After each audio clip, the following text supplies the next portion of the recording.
Welcome to the night shift.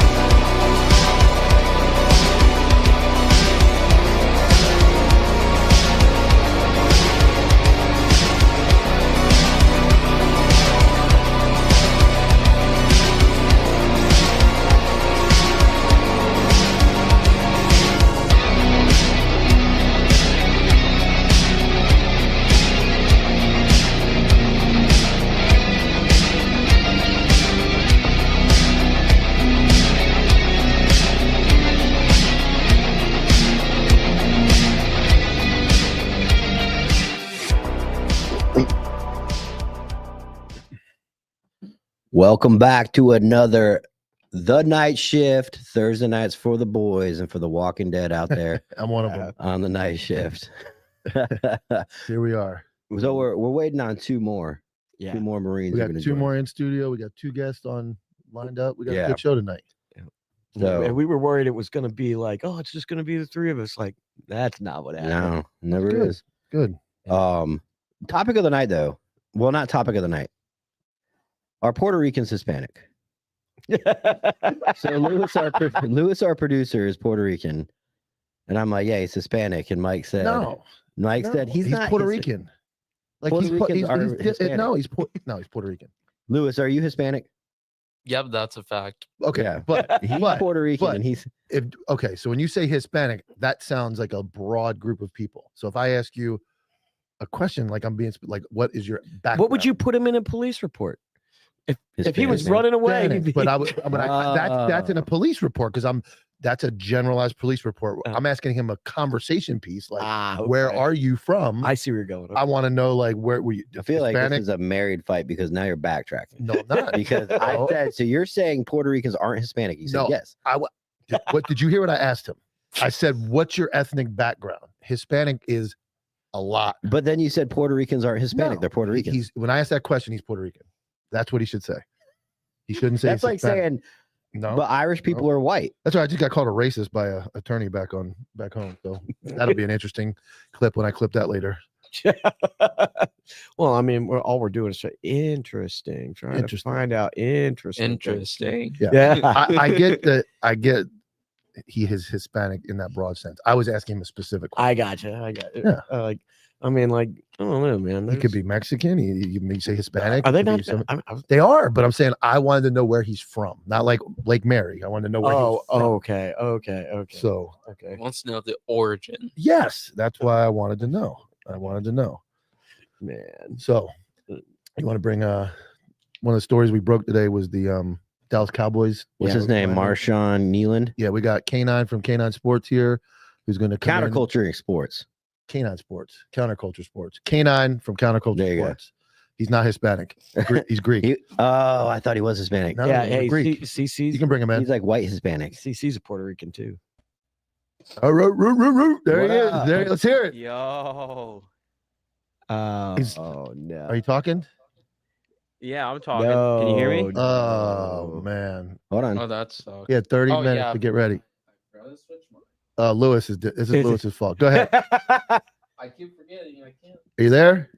Can you guys hear me? Now we Yeah, can. 'cause now we can. The So Hispanic messed everything up. The Lewis's line is for the computer. So if there's a guest on a remote, Lewis can't talk.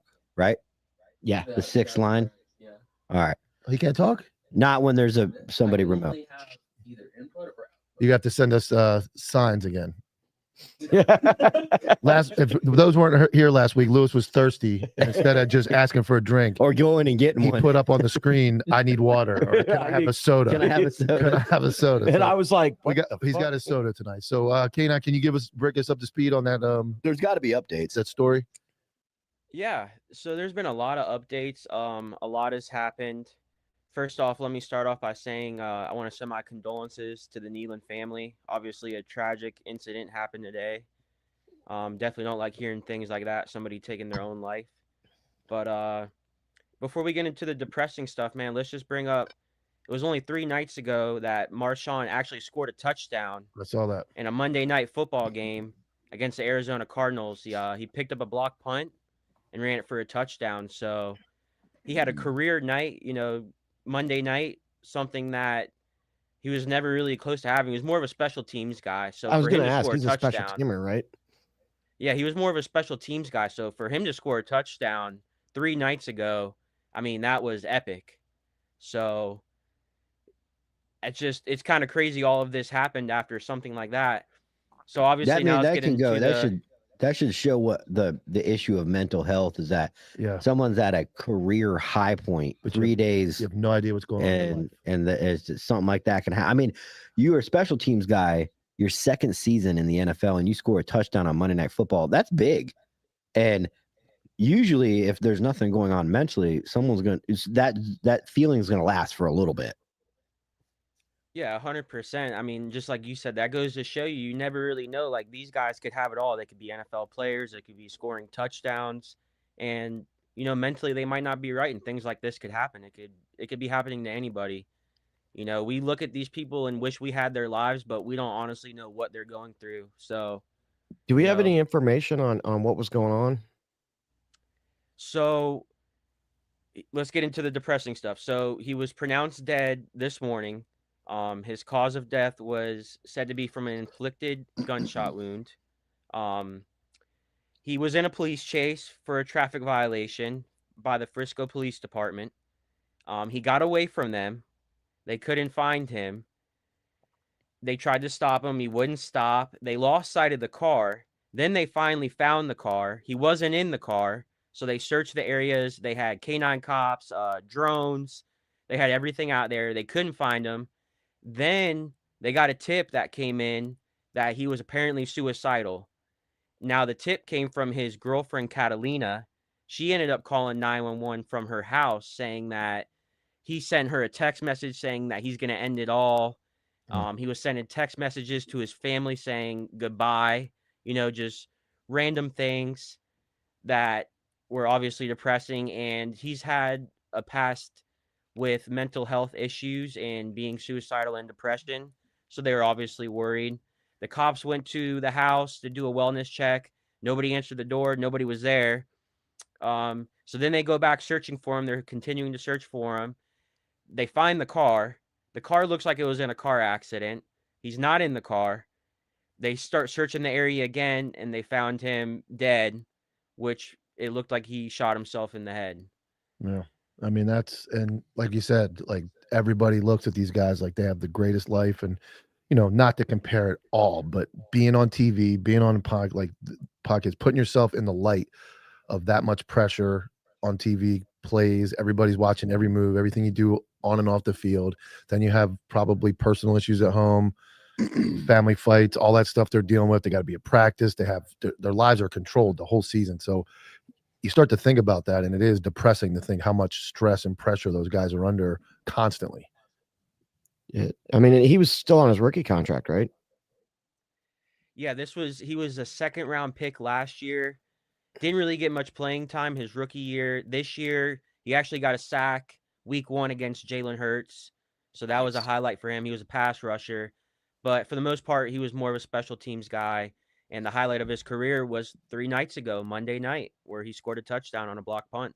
Yeah, I mean, that's a crazy part. God only knows what he would have been with another year in the league. I mean, for all we know, he would have been, one of the weapons up there up front going into his 3rd or 4th season. Yeah, that's tough. And then you get like the CTE stuff that comes out, the concussions, the mental health everywhere, and it's everywhere. It's everywhere. It's a problem. And what did the Cowboys say, Kanon? They haven't said too much yet. They just pretty much, said that, it was a shame that it happened. I don't have the exact quote, to be honest with you, written down. But So they like haven't really said too much yet. So His I mean, family's like there hasn't really been just kind of asking for privacy and kind of want to Right. deal with this and kind of figure everything out first. I I mean, a mean, lot of the information has already went public, obviously, but it seems like more information keeps coming out every couple hours. But when's the next press conference with the coach? I honestly don't know. I don't Okay. know. what I'm sure Jerry's the gonna be winning lottery making numbers a. tomorrow?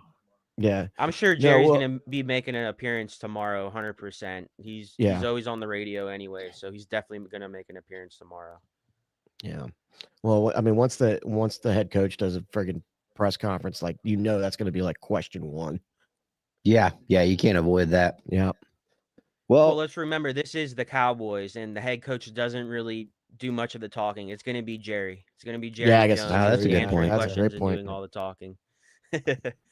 Yeah. Well, I mean, we're waiting for Jerry to kick off so the Cowboys will actually be good again. are you going to cover any of this to Monday, or are you just going to stick to sports? Yeah, I mean, Like- I'm definitely going to bring this up Monday because I have a feeling that more information is going to come Yeah, out, and yeah. maybe more of the story will be out by then. Monday night at 7 p.m. Eastern, Counterculture Sports. Every Monday, we're live on the Counterculture YouTube. So I'll have more information then. This is all still pretty fresh, and information's coming out every couple hours, different stuff. But we're also going to break down everything else that happened in sports too. So not just this stuff, but Who you got, Broncos or Raiders? Broncos or Raiders? God damn. Broncos or Raiders? Broncos or Raiders. Try to say that fast. It's hard. Broncos or Raiders? Yeah. Broncos all or good. Raiders? Broncos or Raiders? Shut up. Broncos or Fuck Raiders? you. It's in the cup over there. Yeah. Booze. Who you got? Who you got? Oh, is he froze? Froze. He's froze. No. Don't do this. Not the lock of the week. We were No, gonna. we're not froze, right? No, we're not. No, We're still not. moving. we're All right, you can dump him. He's out. Yeah. 7:00. We'll find out. We'll get his pick. We'll put it in here. You can remove him, Lewis. Thank you. Interesting. Bye, Canine. Yeah. All right. All right. There's that. Did we pay the internet bill? I hope so. I paid a big bill today. No, we're still live. I paid a massive bill today. We got some. If you guys are not part of our Patreon, make sure you join Patreon. I was live on there twice today. We're live tomorrow. Tomorrow, 3:00 to 1:00, 2:00. 2:00 tomorrow, God, live on dude. Patreon. I'm fucking tired. 2:00 tomorrow on Patreon, and then Saturday night exclusive only on Patreon. There will be a secret live event that we'll be broadcasting just to Patreon, 8:00. So please join our Patreon, get involved, and we also have some other announcements we're going to make on there tomorrow about some sponsor stuff and some scuttlebutt that's going around the internet. So Yeah, we got the rument. Yeah. And it's not rument, not Yeah. really. yeah, we're gonna break everything in Patreon for any decisions about anti-hero or counterculture will be broke in Patreon. Yeah, first. we want to talk about having this morning with the Yeah, transfer. Yeah, We're pretty open with yeah. Patreon. So Patreon, we talked about it this morning. I officially became Or don't wait for Patreon. okay. I officially became in this chair. We're going to talk about it on Patreon. What happened today? Look at this vein I got right here. I joined Planet Fitness today. That was the big transaction. That was a big transaction. I joined a $25 black membership at because the Why it got to be black? Oh, Mike? dude, It's I don't always like- got to be I don't black. like the way you said that. I just got called a racist on Facebook. It's pissing me off. A local attorney that has no idea what he's about to deal with because I posted something about Mamdani. I got called a racist, and I said, obviously, maybe he doesn't know I don't work anymore, and I can fire up on his ass, but you can't just call people racist, and he's going to find out when I get home. Hey man, if you do not When I get home. When I get home. not fuck around. No, with just money. you can't call people you can't use these terms generically and throw, especially It's like calling somebody a Nazi. he's a local defense attorney who has a business still. So now I'm going to make sure everybody knows what he thinks, that he doesn't support the president, and I'll make it well known for him Is on he a a big criminal platform. attorney? Oh yeah, I've gone against him in trials, but I thought we were cool. We've always said hi to each other. I see him at the store, like I thought we were good, but he just called me a racist for posting. It's weird. People act differently on the internet. Wow. Well, we're getting ready to show it, but anyway, yeah, we have a major announcement tomorrow on Patreon at 2:00. And it's not the Planet Fitness announcement. It's actually nice. It's a good announcement. We have, like you said, we're going to talk about some. K9's back, but he's not allowed back in. All right, put him in so we can say bye. All right, bring him back in. All right, you're back in. Yo. Who do you got? The Who do you- Bronkies or Radies? Yeah. All right, so the spread, I just checked. The spread is 9 points. So the Raiders are getting 9 points tonight. All right. So Who we got? who Right we here, got? pool right here. I got the Denver to cover. Yeah, I'm Denver's a wagon, dude. The Raiders suck. Tyler, you don't know anything about football. I know football. I don't know about betting. Pick a team. Well, the Raiders are getting 9 points. So if it's 29-20, they add 9 points if they had 20. So whatever the score is, they add 9 points to their score. The Raiders starting with a 9-point lead for the book. Yes. Why? We're not Because they're explaining all that. underdogs. Right? Yeah, it's to get. So what? It's a conspiracy. They want enough money to be bet on both sides of the game so that they make money. So they say, if you want to bet on the Raiders, you're getting 9 points because Denver's that much better. Okay. But if you pick Denver, they have to win by 10 or more to win. If it's a 9, it's a push, and if it's under 9, you lose. And they want the money. So what they do is once they get so much money, then they move the line down or up to keep the money, and we all go broke, and Vegas gets rich. Yeah. Just don't cover the spread. I'm all in. All right. You still haven't picked anybody. You still haven't picked I anybody picked yet. both teams. Go sports. Go football. Sports ball. Go football. All right. Well, we'll see. Who do you got? Who do you got? Giving a team 9 points in the NFL is tough. I usually don't like betting on teams Where to is cover it? over 9. Where is it? They're playing It in is Oakland. in Denver. It's Oh, in yeah. Denver. Oh yeah. Oh yeah, Yeah. They're fucking cooked. 35-17 Denver. Here's the thing, though. The Raiders have nothing to lose right now. They're going in just cocks out. They can do whatever the hell You they say that? want. You can say that. All right. I have a question, K9. Before you go, is the Adidas track suit a Greek thing or? No. Hey, yo. I just got done watching. Hey, I just got that's done a watching. jihadi uniform, man. I'm not Hey, commenting because I'm racist. Dude, you know how many guys I shot wearing an Adidas tracksuit? God. All right, Hey, man. I just got done watching season 1 of Sopranos, man. Come on. He's got an earring and everything. You got a gold We necklace. appreciate it. You never picked anybody. Well, I'm still pointing that out. You didn't make a pick. All right, I'm gonna give you my parlay. I bet this personally. I got Let's do Cortland it. Sutton anytime touchdown. I got Geno Smith to throw a pick, and I got Trey Tucker to get 4 catches. Let's go. All right. Monday. Tune in Monday, 7 p.m. to let K9 know if his parlay hit. You can take him out. Oh I want boy. you to remove K9, and you want to play we'll bring Dom in first. Yeah, We'll bring Dom Dom in. Can we play? Izzo, there he is. Man, look at dude. What's up, gents? You look like you're getting ready to be on freaking Fox News, boss. I am. I'm something more important right now. I mean, look at that. Good So, God. Obviously, Dom is one of our biggest allies. We are constantly attacked together. He is loyal as it gets, and we support Dom. He supports us. I know you've had some issues with Tatum. Do you want to talk about your issues before we play the Just video? an idiot. Well, I never. So, by anybody who doesn't understand by now, I'm a counter puncher. If I attack someone, it's because you took the first swing. I never go in somebody's comments, shit on them. Maybe Grady Judd. I don't, well, Every female TikTok officer, other than that's that. different, right? But so if I'm actively posting content like at your care or your personally, it's because you took the first swing. I don't know where it came from, but during the lockdowns, I went off on cops, and the next thing you know, I was actually talking about the black community in cops. You know, I've got my stuff on Tatum's stories. Tatum never having a conversation with me ever says this man is a racist and the problem in law enforcement. Me. Okay, now it's on. It's game on. Yeah. Yeah. I reviewed his content. I think he's extremely unintelligent.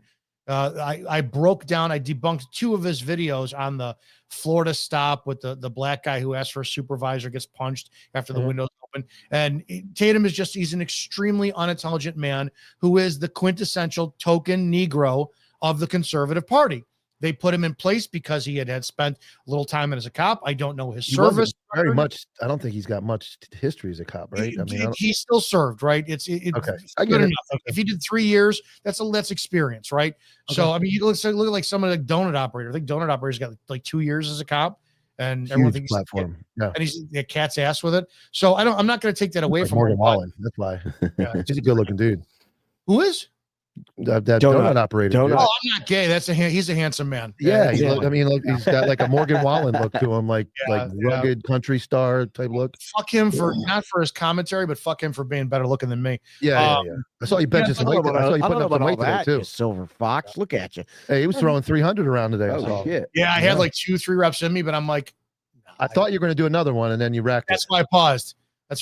because my shoulders are finally. Plus, plus the video was going. You know, if you failed that next one, you're gonna have to edit it, and then it doesn't look as good. 100%. Anyway, I can't stand Tatum. I don't respect him. But it's capitalism. If you want to go get a job because people love the color of your skin and you represent a political ideology, go do it, dude. Awesome. Pay your bills. I mean, the guys become the token the token for a lot of things, including, he was over there at the what was it, the Republican Jewish convention thing for some. I mean, it was like, dude, like how many places are you gonna stick your fingers in the jar just so you can make some more money, bro? And so we got Pandering. a video of him kind of losing it. Well, I don't know when this was. Some people Okay. said this was a while ago. I don't know. People are like, why are you posting this? And I'm like, because I can. That's simply the only reason I posted it today. Well, Lewis play the Izzo video that we've had in there, and let's kind of watch Tatum come unglued. Yeah, he fucking loses it. I haven't seen it. Oh, it's fantastic. Right. All right, remember, don't talk. Oh, you didn't label it Izzo like I asked, huh? And you guys are giving me shit about how I talk. Oh man. And it's not even in there, Lewis. We're not going to play it. Oh, yeah, it is right there. Top right. Top right. There you go. All right. I'll produce next week. You're fired. Is that You's black a on black bitch, crime? bro. You's a bitch. I told you. Everybody on your live stream know you's a bitch. And when I see you, I'm whooping your ass. Everybody got it on live stream. I like nigga. it. You want to be hood, nigga? You want to be hood? You on the phone talking shit to me, and you call me and saying you apologize? Yeah, nigga. I never apologize. You apologize? I never You didn't apologize. apologize. My wife listened to you, nigga. I never And I'm apologized. saying, What I cool, said bro. We was, don't need to be out what I beef. said You're a was, bitch, nigga. that's what I said. Come on. Come on. All right, good.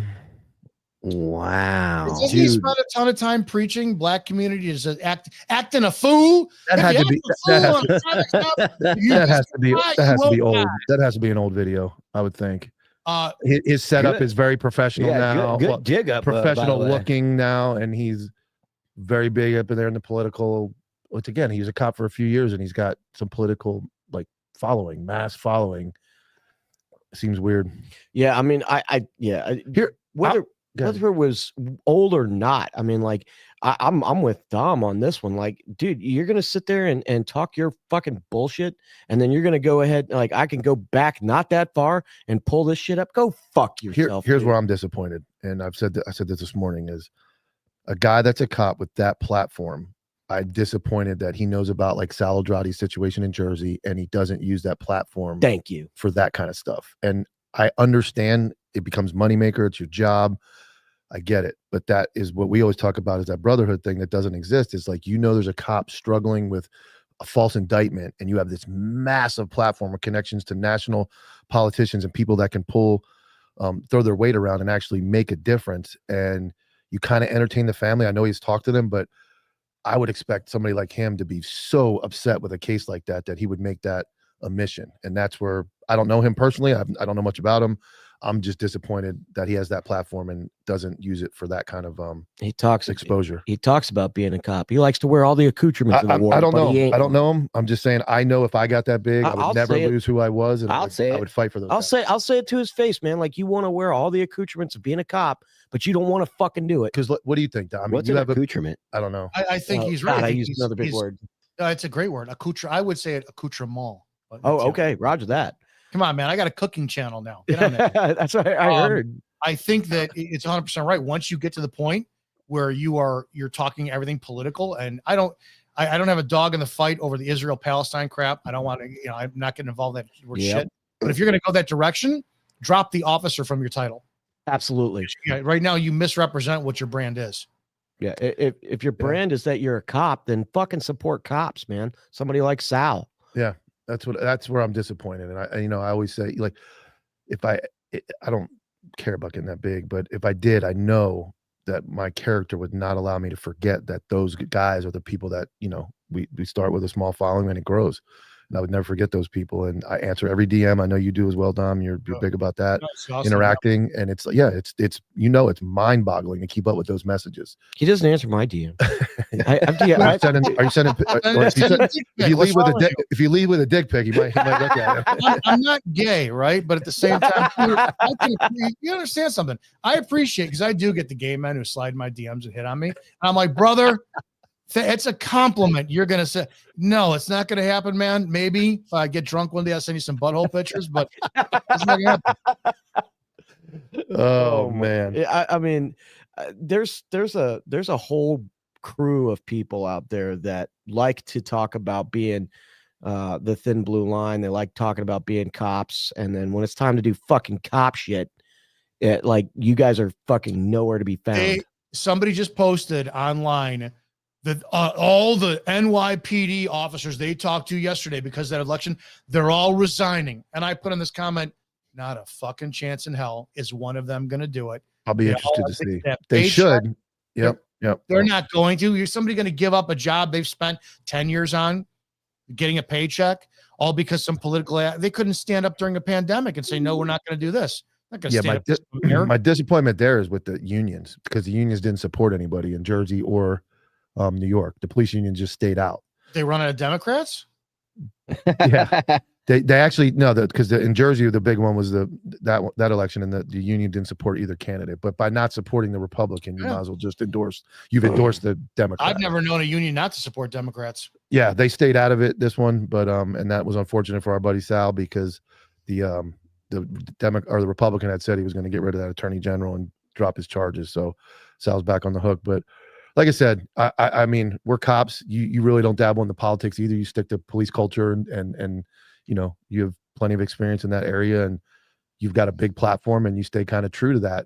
And that's why I look at him as like he's dabbled into politics. And does he really have a background as a couple-year cop to be any knowledge 18 months out of FTO or whatever he did? I don't care if he did 10 years. Does he have any real platform or knowledge of government politics other than what he sees online? Whatever they're being fed. Whatever he's being fed is token. It's like I did when I ran for sheriff out here in Cook County, Chicago. And I had the political experience, and it's insane. And if you run for office, you'll learn flat out, I'm not supporting either fucking side if I'm doing commentary. But they're both complete bags of shit. So I can't fault him. He goes after the paycheck, and why wouldn't he? You know, instead of going, well, he's got to be in his late 30s, early 40s. Yeah, family. If he's going to be making, you know, 6 figures a year simply from offering his opinion, and again, he's not very intelligent. He doesn't debate anybody. And good for him. You cannot hate the player. The game. I'm not. I have nothing against him personally. No. I got no problem with his hustle. I got no problem with his hustle. I got a problem with the fact that it's like, dude, you're over here presenting yourself as a subject matter expert. Mm-hmm. Your brand is that you're a fucking police officer. But let's go ahead and look at. I mean, people get into my DMs and go, well, how the fuck do you know this, Jimmy? And I'm like, well, I don't know. I spent 10 years in the Army. 4 of it was as a sniper. And I spent another 2 years as a military contractor. And they're like, well, you weren't in super secret Ninja Ranger Sniper Delta, so you don't fucking know. But this guy who did 2 years was 18 months out of FT. I'm sorry. I don't know how much time he did. I really don't. I don't know. I guess I heard about 6 years he did. That is 6 years. That's a good amount of time. And the area he was in. All right, I'll take my hits. Fine. But at the same time, too, whatever. I mean, I'm not shitting on his service. I'm shitting on him as a character where he condemns blacks. That's why he got where he got. Because it was a Republican. Uncle Tom. 100%. You can't say that? No. I don't know if you can say that. Whoa. Yeah. You can't say UT? I don't know. Yeah, dude, people are going to come at me. Can we say that? Like, South Park says it. You can't ask right? Dom. Dom says yes. You can say I know. Dom. Hey, Dom, we got people in the comments that are like, Tatum's going to come after you, Jimmy. I'm like, Dom, help me out, bro. He won't.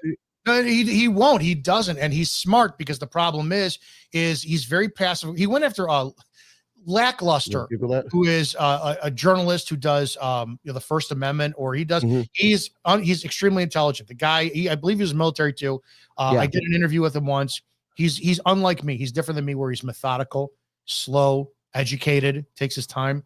And he did a review of some of the video footage of that Florida stop, and Tatum tried to debunk it, and he was stupid because he gave credit to the guy who was debunking him, Lackluster, and he just embarrassed himself. Tatum has to have learned by now that he purely operates on, I'm a black guy, you should support me because I'm calling out the other, what do they call it? It's something with the N-word there, the niggerosity, if they will, of what they do, and you should support me because of it. It's he says that, right? He says that. That's a quote. That's a quote. If you think that word fucking scares me, you're out of your mind. Dude, Dom straight don't give a fuck. I'm not Mark Furman. I will not deny. I say that word, and when it's appropriate to use it, I use it. Dude, there are people that Dom, My hat's off. If to you for- ever wrote a police report, I will say this, I if will you say ever this. wrote a police report and the victim stated that so and so said something, you don't go, victim said so and so N-word. You have to write verbatim what it is. Correct. Yes, never called anyone it, but I absolutely have used the word. Well, that's good to say because that's how Mark Furman got in trouble by denying By ever lying had- about it. Yeah. And that How ruined the whole. Stupid ruined this the whole country case. is. And he found the glove that threw the glove out, like it threw the whole case. And he was on video or audio saying it. Mark my God, Furman, yeah, absolute representation of how stupid Americans are. Where you have a guy who lies about what he did, and then you fast forward 20 years, and he's the face of law enforcement on Fox News. That's how dumb we are. All right. Well, hey, Dom, Jesus. I want to thank you for my algorithm, by the way. Who, me? You know what I'm talking about. He's over here looking like I don't know. Yeah. The truth. Let's just say the truth. Yeah. Thanks, Hashtag Tom. And tomorrow, all over. Tom, you're on Fridays now. What Pump Your Show? What tomorrow Yeah. night? Fridays, 7 p.m. Central, 8 Eastern, 6 Mountain, 5 Pacific. Cop Talk Right. live over on. Hey, how does somebody people that call in, are they screened or do you pick randomly or do you pre-do that? It just goes right to my phone. What goes to the board? So That's I it. can call. So Yeah, if I call you, you're gonna pick up the phone. Sure can. Fucking A. I'm gay. I want Did to you talk. say I'm gay? I think he did. He said that's him. I Not think it was me. game, I but said, he shortened No, it. I'm gay. He was gonna I say had a game. finger. I had a finger, but that's as You far guys, as I'm going. you guys are the fucking worst. You know that? I Like, mean, we already dropped one more. We wasn't say game too. Get it all out. We're trying to get on the radio, guys. No, we're done. So, yeah, so Nick, you'll be. You Nick will be just all you calling have to do is submit a appeal if your video gets. I've got plenty of videos that get like partially blocked because of the content. I hit appeal, and 90% of them get approved. So we appreciate it, Dom. Welcome. We'll talk to you soon. I'm All right, later. All right, later, bud. You're the best. There's a van just pulled up out front with Yeah. bunch of SWAT guys. They're gonna fucking go vertical on this door or horizontal. Oh boy. Oh, KS Paratrooper, $10 in the super chats, man. Thank you so much. Just a donation. Just a Parting gift for our show. Jimmy. Jimmy.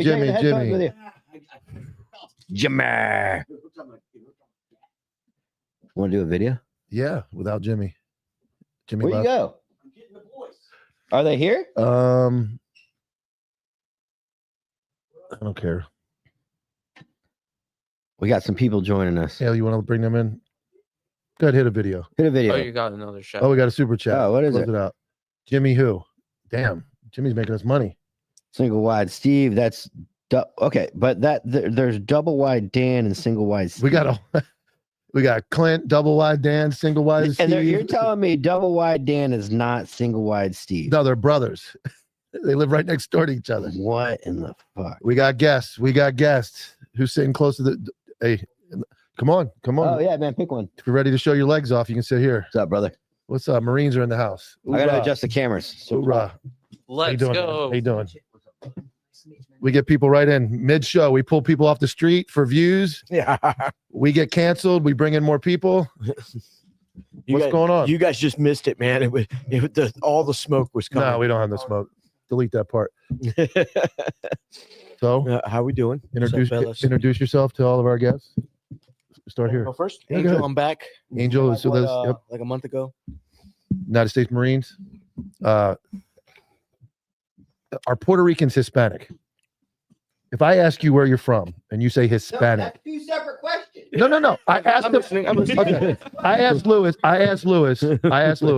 what is your ethnic background? He says Hispanic. Okay. And I'm like, that's very broad, right? Like you could be from so then I said, no, where are you from? And he said, Puerto Rico. I said, well, then say you're fucking Puerto Rican.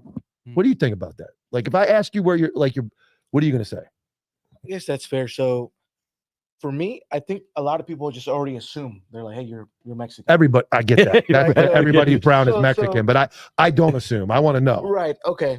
I mean, I just tell them straight up, I'm Mexican. Okay. I don't say I'm Yeah, Hispanic. but there's so much beef between you guys, man. Like the Bring that freaking closer. the Colombians, they fucking hate the South. But I'm saying, Yep, am people I from El wrong Salvador. am I wrong for that? You're Like when not wrong. 'cause Okay, thank you. Like Jimmy said, there is a lot of friction. I would Mhm. say. Friction, Lewis. We don't want friction. Yeah, I guess. So there was an ongoing joke. We had a guy, of course, he was from Puerto Rico too. And I just thought of a joke, and I don't think I and can all say the it. guys would be like, "Hey, get all the Mexicans out here," and it was like 90% of the platoon, of course. Yeah. And he'd get super upset. We used to call him Crypto, and he was a radio guy, Mhm. right? Because his first language was Spanish, right? Mhm. So he would be popping off, saying all these different things, and then we're like, "Dude, you're just an island Mexican, dude. Get your ass over here." Is that that's a Puerto Rican? Right, right. Yeah. But if ICE comes, you run, he doesn't. Am I allowed to say that? I just can't. Yeah. Am I allowed? I don't even know if I was allowed to say that. like the entire Marine Because Corps, he's like a good 50% of the Marine Corps is fucking Hispanic. There's a Yeah, lot. I I mean, would there's say it's a lot 80%. a lot more darker green. Yeah. More like olive drab Marine. Yeah. Olive drab Marines Yeah. than So than what? you realize. I guess to a regular as a cop, I want to know. I want to know more. So when I say I know you're Hispanic, obviously, like Right. both. But when I ask as a person, it's like, hey, like where are you from? I want to know, like where, like my family's from Greece. My family, where are you from? So that's what I was asking. So Tyler got on me that I said his Puerto Ricans are Hispanic, and of course they are.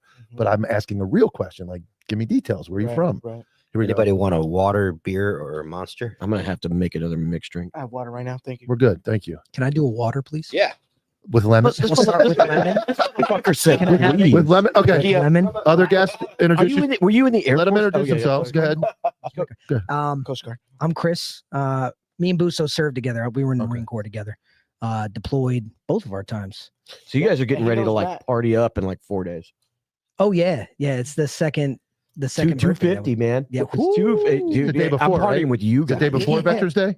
It's November 10th, 10th, right? Yeah, yeah. 1775. Thank you so So much. tavern, baby. This is the Cut first one that I'm not in. Now that I Oh, think it's your about first one. Because he just got out, it. Yeah, Oh Coast Guard. man. which is Hey, nice. hey, and would you do me a favor? Hey, did you just get a job recently? Yes. Thank you very much for that. No. You don't need to thank me. You don't need to thank me. But this is Wait, you important. giving out jobs? I need a job. No, so this is important. I Like quit. one of the things that actually does happen that's really great about this podcast or the broadcast or You get jobs. whatever I need a is job. we're able and Mike to need jobs. network people. Yeah. Yeah. We're able to take this person who has a need and put him with this person who can help him out. So he came to me that night a month ago and was like, "Hey, bro, if you know anybody," and I'm like, "Yeah, I think I might." Is that your Mexican accent? yeah. Yeah. Hey, like you're a Marine, so we know your special needs, and we. Yeah, we're crown eaters. Yeah. We're crown eaters. Yeah. So me and Busso, we served our time together. I got out before he did. And then I transitioned into law enforcement for a few years. This motherfucker Can I point eats something pizza. out? Can I point something out? Everybody that sits in that fucking chair has an amazing voice. It sounds like it to us. No, It sounds the it's same. that Sound other good? dude sat over there. No, in Did- our no, ears. no. Was he a good comms guy? No. I wasn't calm. I was motor T. Whatever you're doing, that he's got a Damn, he's dude, got a you've got- podcast voice. You have the voice. Thank Yes, you. and the other dude It's sat from over there. yelling over the trucks and the noise inside of the. I'm motor sitting over there. You next ever week. heard a real DIL? They get that frog Yeah. noise. They just Yeah, it's they that frog permanently destroy their vocal cords. It's usually how it works. Yeah, I did law enforcement and then I Oh, you're a left cop that. too? I was, yeah, Oh man. Ain't Said it that all. in Polk County, huh? Polk County, You were- Grady you were- Judge. Oh, I didn't work for Grady. Grady. I worked around Grady. I was in Winter Haven. Okay. Oh wait, so, Oh. Meth area so over there. John Avery was in Winter Haven. Yeah. You knew John? I know John. Yeah, John and I were he's on this snipers podcast together. a lot. No shit. Nice, Yeah, man. He's been on our podcast a couple times. Sweet. Yeah. Sweet, yeah. What got you out of the game, bro? So my father had passed. No, Oh, what? okay. it's a good. My it's a good story's que- bad and your story's bad. So whenever somebody after got you out of the game, I I'm always want you- prepared for something. I mean, but I think it's a layered thing for a lot of guys that leave law enforcement, It's a lot of things that happen, and then it finally. and then it's just your cup's Yeah. full and you're done, right? So And you've been done for some time. You're just Oh, waiting yeah. to pull the trigger on it. no, yeah, I'm already out.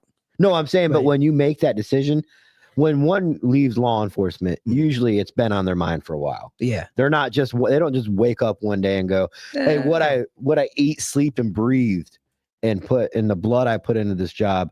You don't just wake up one day and go, "I'm out." You kind of check out, and it stop the proactivity You stops. drop your pack pretty much. Yeah, and then all of a sudden you're just responding to calls, and then you see your attitude gets different, and you become jaded a little bit. Yeah. I mean, just the day-to-day exposure of the career in itself. My father had passed away.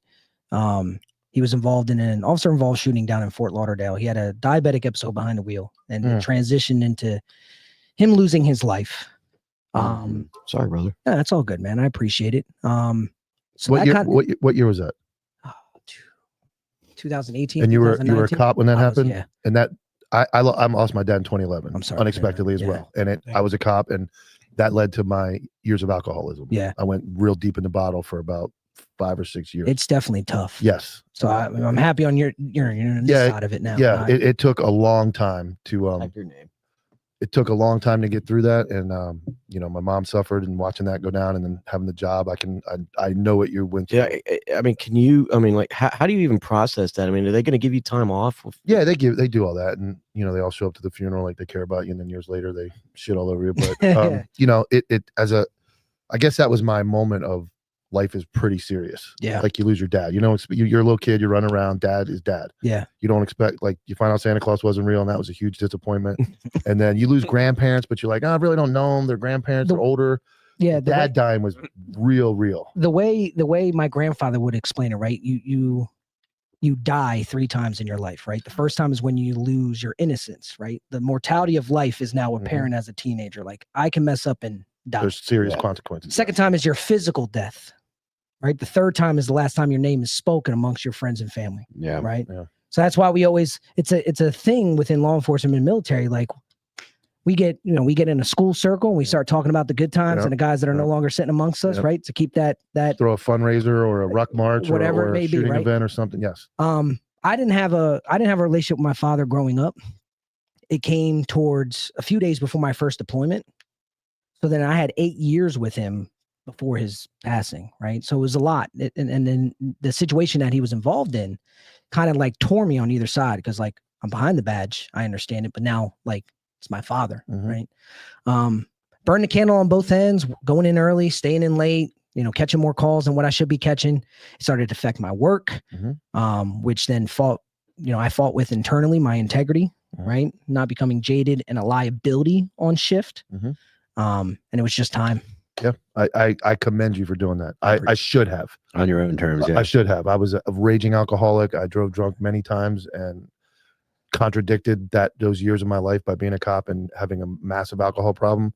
I got through it, turned into a much better person, but I know what you went through, and it's not easy. So when did you go in the Marine Corps? I have a point. 2008 is when I went. So the education for guys now is a lot different than when all of us were in.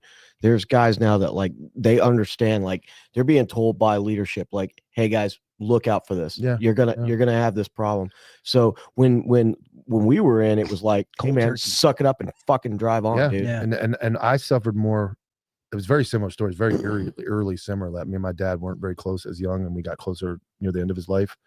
But my mom is what drove me crazy, was watching my mom suffer. Like, my mom was 16 when she had me. My dad was her first boyfriend, had me when she was 16, and it was just, that was all she knew her whole life. So it's like watching my mom go from one person she's been with her whole life. She's never left the house again. I mean, she does go to the store, but all that, but she's never dated. She's never been with it was just traumatic to watch my mom suffer. And it was like, I'm suffering, she's suffering, I'm there for her. Yeah. Where do I go? And I turned to alcohol, and I got deep in alcohol. So it sucks. Way to bring the show down, boys. Yeah, We'll well, pick it back up. we'll bring it back. Let's go. So yeah, I got called a racist I a little while ago. I got out of law enforcement. While I was in there, I took some like gentleman courses, education for canine training, and I've been doing that ever since. I mean, That's totally 12 years. Like, I got out of the Marine Corps and I was doing it, but then I got into law enforcement with hopes to be canine, and never had that opportunity. We had our part-time SWAT team I was a part of for a short time.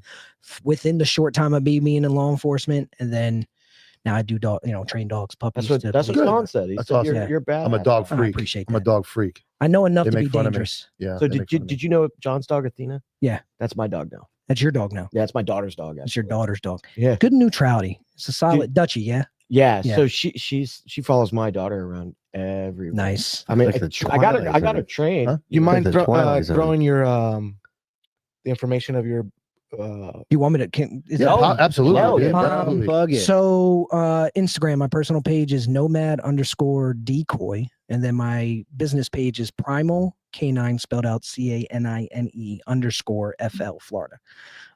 We have a website. There's Put a it in the YouTube. comments. YouTube channel collectively, because I'm one part of it.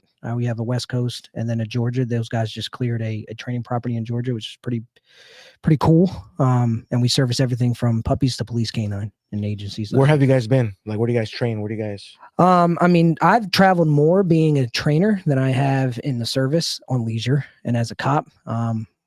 We've extended out to Barcelona, Europe, South America, Canada, all over the continent of the United States doing dog training stuff. So I don't have the patience for dogs.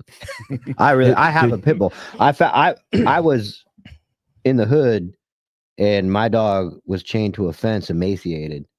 And I rolled up and I was like, it was a call for service. The security was like, and I'm like, but this isn't a call. This isn't a police call. And animal control. And the Like, guy, where's animal control at? and so I'm like, dude, I'm like, man. And he goes, okay. And he unleashes. The dog was like, "Rrr," and like he Love at first sight. undoes it from the fence and just starts walking it. And I go, what are you doing? He's like, I'm going to go drop him off in the hood. And like, cause it was right around from the hotel. I was like, man, put him in the fucking car. I was like, I got him in the car. And of course it was Saturday night. There was no vets open that I could find. I had to find there was no animal services wasn't coming until the next day. I could take him to a 24-hour vet if he had a chip. And so I got off at 2 a.m. I took him to one. They were like, he's got no chip. And so I took him home, gave him a bath. He spent the night. And then I took him to the animal shelter because they said that's the best way. If someone lost him, which they didn't, it was a hood and he was tied to a fence. But if someone did lost him, that animal shelter goes through all Facebook, like looks for. They do like a deep dive. Yeah. And I waited 7 days and I said, if no one claims him in 7 days, I'll take him. Nice. And so I went back and I picked him up. They neutered him, gave him no pain meds. So he's laying the first night. He's like, on the floor with a huge cone in his head because he got fucking kennel cough also. So he has kennel cough and no nuts and pain. So I took him back to the wild Saturday night. Yeah, I took him back to the 24-hour place a week later and said, dude, this dude's suffering. I can hear it. Like they're like, they didn't give any pain meds. They neutered him. And I'm like, no. So they gave me pain meds. That was my first $300 bill within one night of owning a dog. Man. So then I take him back home. And then and now, I was waiting for you to make the joke about Jimmy was just taking outside and shot him. Like, hey man, I tried. Some rules. It's dispatched. It's suburbia. Jimmy's killing another dog. But yeah, that's Blazer. Now we're happy. Yeah, I saw him today, and he like gave me a hug, and then as soon as I started walking over towards where they're doing the girls are doing the podcast, he was like, "What the fuck are you doing?" He's barking at me and growling. Yeah, he's never bitten anybody in his life, but he looks like he could. Yeah, he looks like all he huff would eat and puff. Yeah. I mean, those are the best dogs. Those are a majority of the dogs that you see out there. Very rarely, out of the 12 years, I think I can count on one hand how many dogs were super serious about punching your ticket and taking your life. Mm-hmm. Everything else is just like, it's a chess game. So I mean, but like those Belgian Malinois, like I have. I mean, those dogs look like they will kill you. Train right. It's like anything. Like we grow up, and there's a difference between just like your basic nature of self-defense, which isn't going to be pretty. It's not like orchestrated and defined, and then you have somebody that fights in the ring or an octagon, and it's like graceful, right, and effortless and enthusiastic. Dogs are no different. So some dogs will put on a good show. And then there's then when you put them in the cage against each other, they're graceful. We would hope so, yeah. But there's few. Like if you train them right, yes, they're deadly. They're 100%. They can be. Yeah, I mean, I've seen Belgian Malinois on deployment, fucking shred. People are like, please get this fucking dog. I was out in Colorado a few weeks back. And there's a couple of agencies that some of those dogs, like you can just feeling their grip, feeling their bite, and then see it in their eyes that they're about it. They're locked on. They want like, that smoke. They're switched on. The formality of you just wearing like training equipment, like a light sleeve, some neoprene or something, and teaching this grip development and all that, like they're just crushing and crushing and crushing, and they're just looking at you like it's another Tuesday. Quick shout out. Got to get a shout out to our new members, Cedric Jones and NKB signed up for membership on YouTube. So thanks, guys. Also got to give a quick shout out to our sponsors. First one, of course, GhostBed. Go to ghostbed.com/antihero. Save 10% on their already ridiculously low prices, from pillows, mattress toppers, cooling patented technology, sheets, and of course, their bread and butter, their mattresses. They're very big supporters of podcasts like ours, first responders, veterans. Go to ghostbed.com/antihero. Save 10%. Replace the old beds in your house. Replace the bedding. Save some money. Also, Elevated Silence. Go to elevatedsilence.com. Use promo code antihero. Did we fix it, Lewis? Yes. Antihero 15. Save 15% on your cans. They got cans for everything from 22s to the big 50 cals. Yeah. But We've shot them. We know what they're like. Jimmy, what do they sound like? Yeah. They're not silent. They're not Whispers in silencers. the wind. They're suppressors. They're suppressors. We talked to Jerry Jim. Worm. Okay. What? Go ahead. Jerry's in the comments. Oh, Jerry. Yeah. So go to elevatedsilence.com. You want a can for your weapon. They have one for every weapon. Easy process. Jim's the man. He's the owner. Small time business turn big time business. Still the small time business touch. Go to elevatedsilence.com. Promo code antihero. Save 15% off your can. And was that's great. it for now. Yeah, that's great, bro. People are asking about Tasty Games. We're going to talk a little bit about sponsor stuff tomorrow at 2 p.m. in Patreon. We're going to tell them first. So if you're interested, join our Patreon tomorrow, 2 p.m. We'll go live and we will address it to everybody on Monday. Jerry's asking about it. Jerry's asking. Jerry's tracking the drama. Yeah, Jerry was live on the show this morning. Yeah. Yeah, we're going to talk about our sponsor stuff. I mean, I mean, people were already asking on Monday when they looked at the show, and they're like, oh, obviously it was all gone. the But Tasty Games. there's always some They're being there's replaced. some stuff. There's Yeah. always some stuff that goes down, and We're not going to put it on here where it can be No. clipped because we're trying to be professional. we're But going to we put it are on Patreon. Patreon. We're going live at 2 If p.m. you're going to clip tomorrow. us, you're going to pay. You're going to pay Yeah, $5. if you're going to pick a, you're going to clip it. Exactly. Hey, you know what's funny? Just like your pup. One of the million complaints I got from the psychopath that I was dealing with. Which one? Well, yeah, right. I went into IA and this dude followed me in my Patreon for months and reported me for quote unquote double dipping as a deputy while having a Patreon and wanted me in trouble. There's a whole part of the shit show that was going on. He thought he was unanimous. It's Unanimous. unanimous, but because I'm the person behind it, I can get to see who did it. And yeah, Nice. and so he put those complaints in, And then he got like 10 likes on his post when he did it. and so they go, well, they kind of say like, so what do you have to say about it? And I'm like, well, it Watch happened. the video again. and I go, well, at least he paid, and they all laughed. Yeah. Like, at least he paid. So- Did you tell them that they would have to like join the Patreon? And No, No, he he recorded it screenshotted for it him. for He us. could at least got us one more. Right. I should have been like, Sheriff no, Mina- make you Sheriff can't Mina- have that. That's I plead the copyright. fifth. Make I Mina plead the show fifth. up and Yeah. Mina, we want. He follows me, you know. Yeah. Mina, Sheriff Mina. Have you roasted him yet? Since the deputy chief, I haven't. They did me dirty, bro. They did do you dirty. They're off limits now. Oh, they're not off limit. Hey, you're not working over there in Polk County anymore. Like, hey, man. I mean, I still Winter service Haven. agencies. That's like those big hills in the middle of Alright, well, nowhere, right? Winter Kind of, Haven, yeah, like on it's- north you side. go through and it's like nothing, and then North side. Yeah, I forgot. I have two pit bulls. I have the one I rescued, and then I have my wife. Who, are you smoking She- crack? Is that what it is? what? You just remembered you have another dog? Oh, No, yeah, I'm talking about She's my talking about wife. his wife, dude. Uh, Damn, dog. Yeah, She's- then I have a Malinois at home. My wife. I have two golden doodles and a Malinois. yeah. My wife, Dude, my JoJo's wife's not a fucking game, man. savage as they come. All of our wives are fucking like pit bulls, man. Yeah. They're all fucking Yeah. nasty. You My don't- wife's in the comments defending me more than my own family. I mean, JoJo gets after it. Lily gets after it. I love it. My wife. All right, let's do a video. Oh yeah. Hey, Lewis, can you handle this? you guys got to see this Get fucking back. shooting, man. Is Let's go right to that all the way over. I want you guys to watch it. That left. Up. Oh my god. I'm The getting mouse. confused, Mike. Next to the Izzo video, right on the same level. Right? Yeah, Just let's say watch it. fourth top row. This is Lima Police Department, and I don't clip it Midwest? all. Lima, Lima Ohio. Hellers, Ohio. Let's watch this. There's always a- What? Get who out of here? What guys?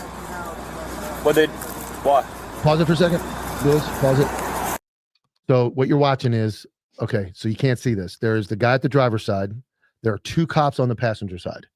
You're watching the body camera in the bottom left from the male who is on the passenger side of the vehicle.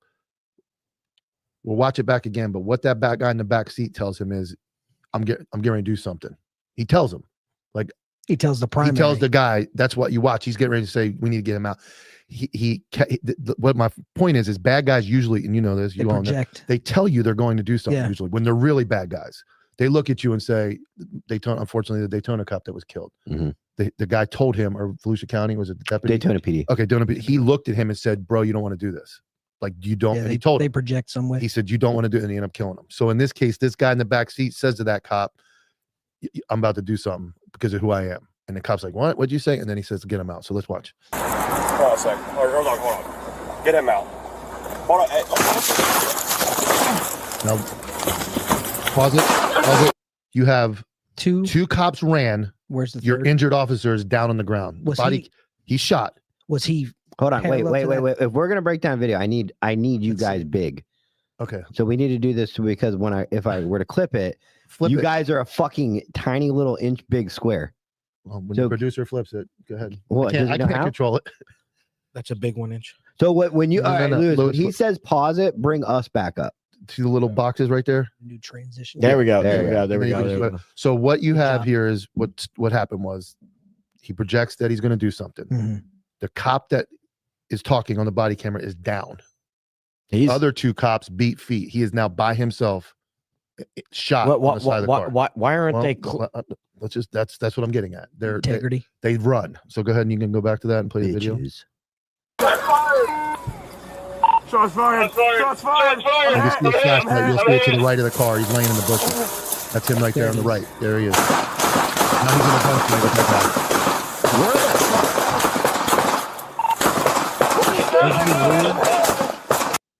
Are they in the rear of the My- vehicle? The, my- the They are- squad?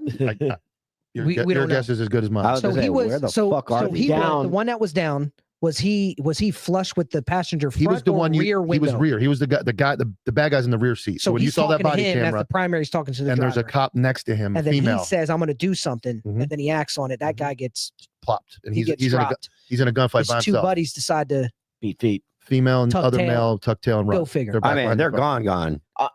I mean, like they were out. Like there was clearly no. That was And no, fight. That was all flight. I There would was say, no and like here- clear to leather. not be We're in a crazy, gunfight let's now. not be crazy. Your natural reaction is probably run. Your fight or flight kicks in, probably right. But for any. But then you go, wait a second, my fucking buddy's up there. you're not training enough, though. That's right. That's VCQB, there it is. vehicle There it is. tactics. You're not training Because enough. you should immediately get cover on that car, and then you should be You're returning not tra- fire. yeah. I don't know, man. Look, maybe the army and deploying beat the flight out of me. I'm in that. If as long as I still am on my feet, I might be moving. If you but I'm train- coming out. He said the key word. Right. If you train that way, if you've done VCQB and you've repped it, you can move around that car Right. that he's in. Right. and keep use yourself- your use geometry pillar- of use- fire. Use pillars. Use Yep. ABC pillars. there's techniques, but it starts with your mindset. But and the mindset to leap. The I can't combat fathom. mindset. I can't fathom that my guy is shot I couldn't. laying in the bush. I couldn't do it. And it's man. a delay, like not the fact that they bailed They're still not here. almost 10 seconds before it keeps the going. guy that was down It exchanges fire. it keeps going. Oh yeah, I clipped it because I didn't want to run it all night. It's a very long video, but How long does that gunfight last? Good. Hit it back up there, and then we'll keep watching, and then we'll Jesus run it from the top again, so everybody can just watch it and Christ. fluid. We'll watch it in real time. But here you got another 10, 15 no cops.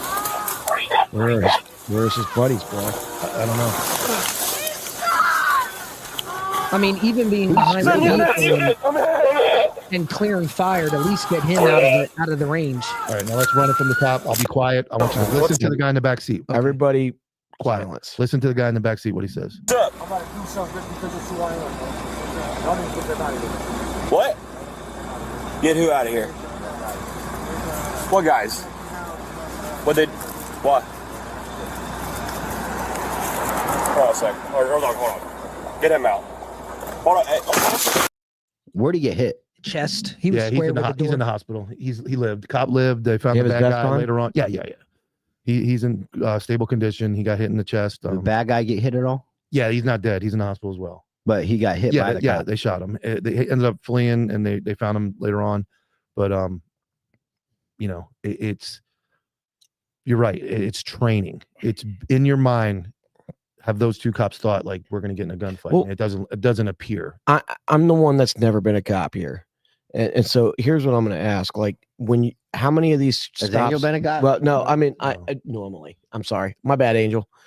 He forgot you were here. Yeah, You're so quiet. go fuck off.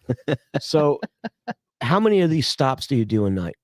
I mean, it depends on who you are. If you're on a How proactive squad, man, proactive. you're- I would average 12, You're 10, burning- 12 stops a night. So You're burning almost a full tank of gas for a Yeah. 12-hour Yeah. shift. and I was very And selective. you should, yeah. I was selective. I didn't stop everybody. I stopped the ones that wanted. Yeah, exactly. Yeah. You put yourself in a position, you start to read how people are driving and like, and then using your correct intuition, you can walk yourself into a good book, like into a good arrest, if you know what you're doing. But dozen plus a night. So you've been doing this for a couple of years now. How complacent are you getting? Well, that's when you need to hang up the badge and the gun. Yeah, that's training. Okay, it's a spectrum because you do You're get on it. complacent. You're on it too. What? You're on the spectrum. Shut up. Fucking can't make that joke. Tylenol. yeah. Tyler, no. Tyler, no. Shirts coming. I just made that up. Shirts would be for sale by the end of the episode. Get your Tyler no. That's a good shirt. Yeah, that is a good shirt. Oh, would you guys buy that shirt? Tyler no. Tyler, no. With a photo of me? Everybody's saying they want it. No, it's a spectrum of It's a spectrum. You're on the spectrum. All right, I'm pausing the show until sometimes you just can't help it, but you know you're doing it, so you correct it in real time. You correct it, but a real good cop knows at what point in what areas he's getting Okay. he's getting like that. So I don't think that you should, if you get complacent, just fix it. And I have to know what the stop is for, because that would tell me if they're a good cop. No, I don't say good. If they're proactive cops or not. Yeah. If this is a real shady tag light as out, something really something superficial. Or Yeah. Because you're looking for that stuff when you want to stop the car. So you stop the black Nissan Altima. Guilty. Okay. all the time. All right. You stop the black Nissan Altima. You've got three. I'm gonna say it this way: fighting age males in the vehicle. Mhm. Are you not going to go? I mean, because clearly there's more than one cop there. There's a lot of things that you should be doing actively in your mind as you're about to pull it over. You're seeing how many individuals that are in the vehicle, right? It's obviously like, okay, can I dictate where they stop, or are they trying to take control of that to build an Rolling opposition, it further, getting down the road, delaying so they can pull weapons or stuff or tuck things. And if that's the case, if they're super active in the vehicle, I'm going to do a felony stop. Yeah. I'm not even going to approach. I'm going to flood their rear of their vehicle with so much white light, and I'll change my position, and wait for backup and then compress it. I'd rather be safe than sorry, but that's where people's egos come into place, because they don't want to be seen as like a hollow traffic stop. Like you did all that for nothing. But the good cops are the ones that take that proactive. So Jimmy, I've got 23 years. We talk about years here and there. I can tell you from that statement that he's a great cop. I don't have to. I don't have to hear another word. I mean, Mike was a jump out boy. It's the mindset, and I can hear what he's saying. I can see that going through my head as I'm pulling a car over. Like I have said that to myself. Like, are they pulling over right away? How quickly are they? Is there moving in the car? Is it rocking a little bit? Is there some? Are they pulling near a street light or away from a street light? Are they going? And all those things. And what my wife's a patrol sergeant and still active. And what she says, exactly what you said, is cops think that there's like a time frame. Like I have to pull the car over and get up to it.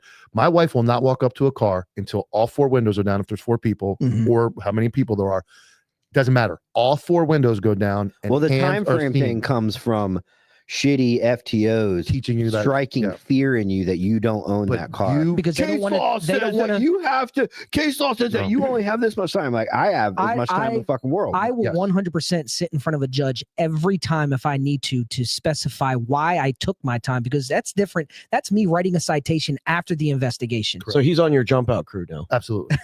I can't get over the fact that Jimmy has a giant half-eaten piece of pizza sitting here on the table. but Fucking OCD is but like killing all me. those things go into the stop. So like when he said, I would see 50 cars I'm go gonna by get a with beer until 50 you guys are done violations, talking nerd talk. and I'm not going to stop.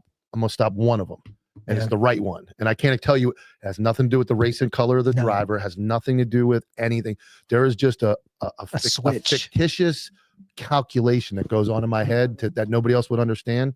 And I go, that it's that one. That's the car. And I'm not always right, but there's probably some loose marijuana or meth pipe laying around. You start to do it. I had a script, so I would say I had the best piece of advice from somebody. It was some theft prevention guy that used to be a captain in Polk County. And I mean, he broke down like kinesics, body language, study of body language. And that started like making me want to deep dive into more superficial, like surface level, like investigating without diving too deep. And I would like, hey, good afternoon, Officer Corley. Reason why I'm stopping you. Is there any bombs, bullets, grenades, bazookas, dead bodies, circus animals, or circus tricks? Absolutely. And then almost identical. If I know they're not hyper fixated on something, either hiding or preemptively loading to do something, you're going to get a smile, a laugh, right? If they're preoccupied, then it's going to be like a what? Or stone cold like freeze and sit. So now I'm already, without even getting into it. Yeah, how did you know? Right. And then you kind of look at like where did he get that look? When I say gun, when I said drugs, what triggered that look? Right.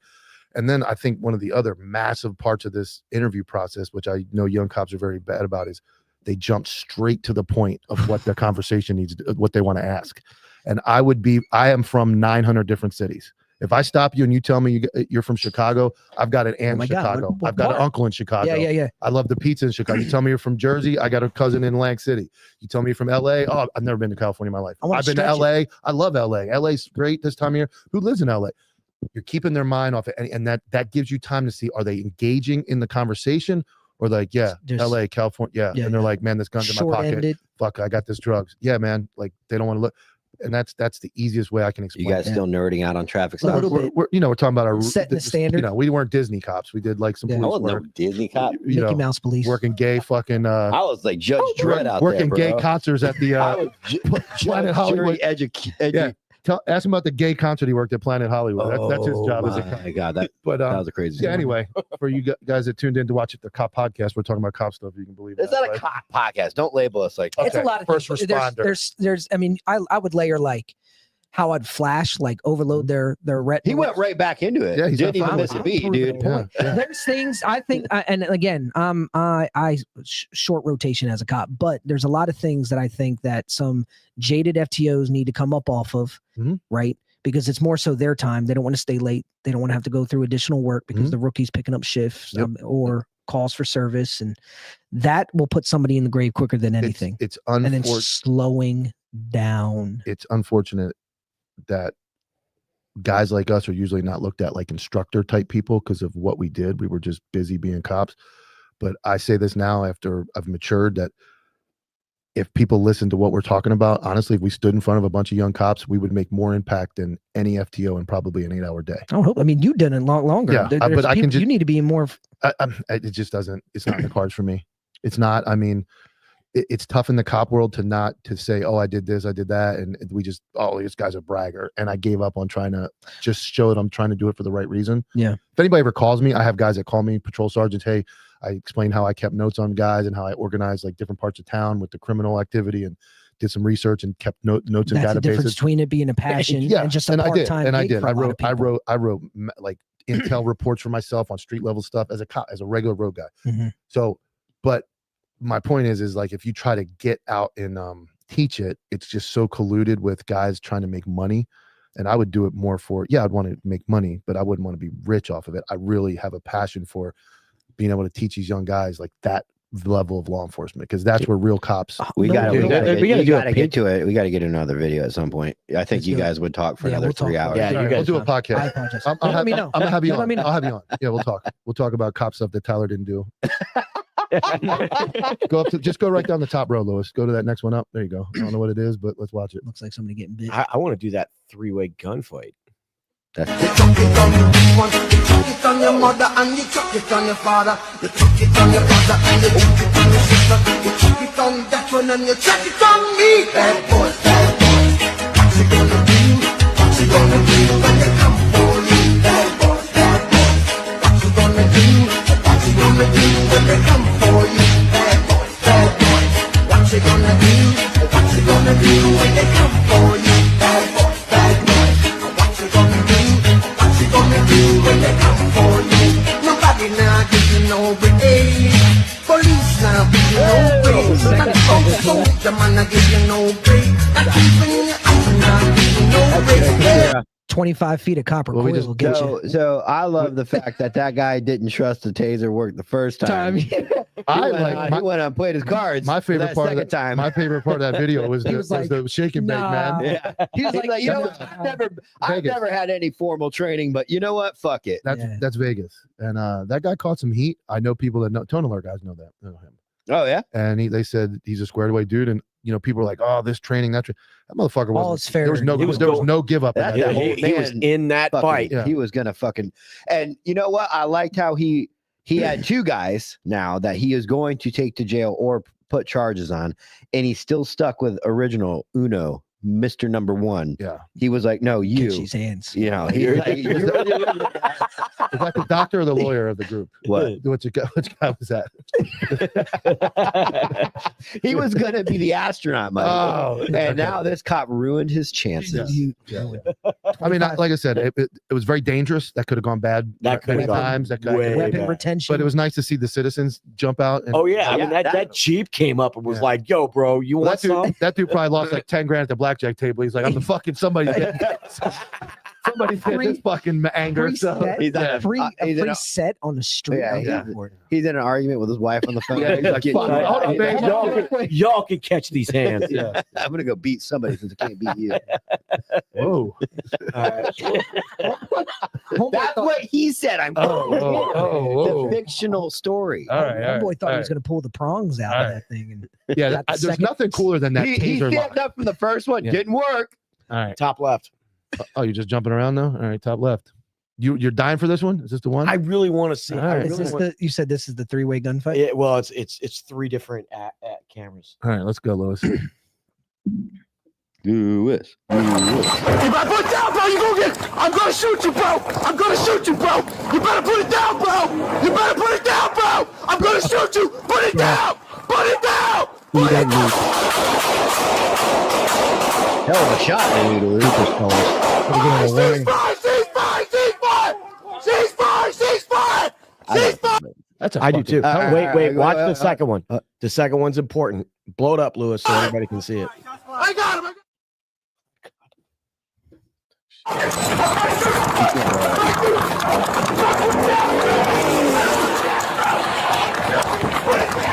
Drop it! Drop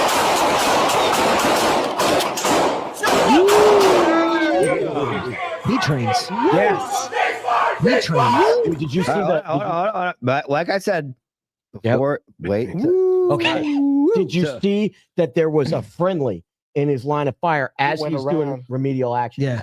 He's doing, you It's know, all, that it John became Wick muscle shit. memory. That was And then he went right back up on the and target. again, slap that absorb, dude release, has tap, squeeze. practiced that thousands and thousands of times. Dry fire. Yeah, is a too, phenomenal because he thing. ducked under as well. So he Yeah. he has and he's over here. He's pulling it into his workspace. He's Bro. going ahead and fixing it up. He's still got eyes down range. He sees that he's got a friendly down, bottom right, and then brings it up That's over the like top. that's like the Odell Beckham catch of reloads in a Yeah. in a real in a real gunfight. gunfight. I can see it's a gun that should be in range. training videos. That should be in training videos. That was That should be a epic. training videos at Quantico. It is That should be a training videos, and is- yeah. you process so much information.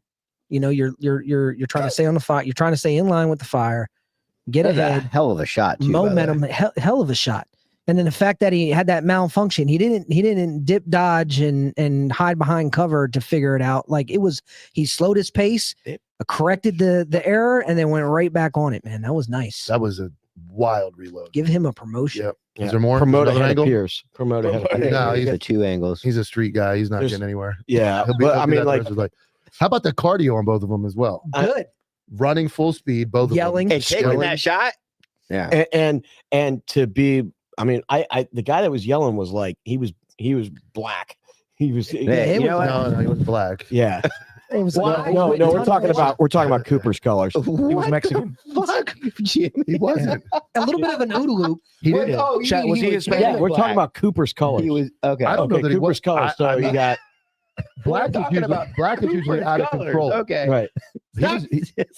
What? He was very much in control. Oh, so you think he was red? I think he was like, yeah, yeah, he was in red. he was like I think orange. so. Yeah. Yeah, He was pretty controlled. yeah. I mean, He said, bro. You know what Jerry would have said? Stop! I'll shoot you in the back. He kind of said He that. just did it instead. So Jerry, He's the first modern ever day guy Jerry on Cops. because he said, "Bro." That was him. No, the new age got it. Jerry. Yeah. Bro, He's in the comments. All right, Lewis. We're All right. moving on. Dealer's choice. Moving on. Let's just start from the left. There you go. Now, since we started from the right, let's start from the left. Go ahead, Lewis. Do whatever they want. Hand. Nope, other hand. Just put your hands up there for me. I'm just gonna hop on stuff. This video, so the reload was epic. I want you to, this guy's stay in the fight, ground fighting, and this is really good. This is, I believe, a Michigan State trooper. Watch this guy. This is good. Way, right? Turn around. Just turn around. There's all the Towards keys. the car. What are you reaching for?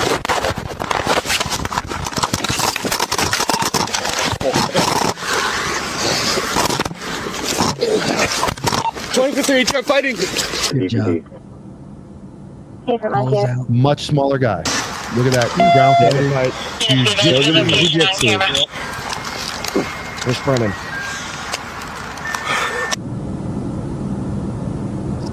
Stay in it. Control the hands. Use the knees. Look at that block. Block with the knees. Get back on your. Look at that mount. Full mount. No, he's shooting. The black guy's shooting. He's about to shoot for the last His time. gun or No, he's got his own gun. Okay. Officer's holding his gun there with his right hand. And you're gonna see it disengage and send to Jesus. Unit 3, advise your location on camera. Still in the fight, man. Look at that. Confirmation of his appointment to the big man upstairs. Yep. He's got that gun hand pinned with the guy's gun in the hand. There it is. Good night. Game's over. Good night. That is epic. He's probably exhausted after that. Oh, adrenaline dude. drop. Well, here's the number one thing to take away from this is that I was talking to somebody the other day, and this is a reminder that not all people fight you to get away. Some people That guy fight to kill you. That guy He's fighting to kill you. Yeah. His part of getting away is making sure you're not getting up.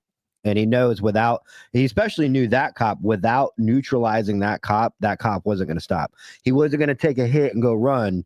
That cop was going to stand fight. So that guy was. But the wherewithal to, what are we taught, all of us as young cops, was to get back, get away, create distance. If that guy creates distance, he's dead. That guy's going to kill him with the gun. He gets, the guy is shooting and he's getting Still closer, pinning the hand down. And he knows that right hand gets free, I'm dead. He must have. I mean, even if you get in contact, he probably does some type of ground He has to fighting do training jujitsu. outside of it, right? Getting- Absolutely. So I would. This is a thing that I was taught by a phenomenal FTO. I would never pull somebody out of the vehicle and put them bladed middle of the vehicle. I'd have them face the crook of the door, face away from me. So if they decide to buck or run, I could just throw their weight and hips into the crease of that door, and they're not doing nothing. No, that was the best. I'm a small guy, so that was the best thing for me to kind of open up that door. Hey, turn and face that way. Put your hands above the door. Hey, what is this that DJ Shipley calls? He calls it knowledge transfer. This is your fucking knowledge transfer. Yeah, that's a good video to watch. And when those last two videos show the difference between dancing around on TikTok and not taking the job serious versus TikTok cops. Versus absolutely taking the job serious. I'm Officer Brandon, and I'm going to show you what I get from Starbucks. Oh, then they put the fucking I want a black coffee, and then the written order. And Mike and him are like, did we just become best friends? I know. Go ahead. Yes. Yeah, we're not going to talk anymore. I'll have you on my podcast. Right there. Did we just become best friends?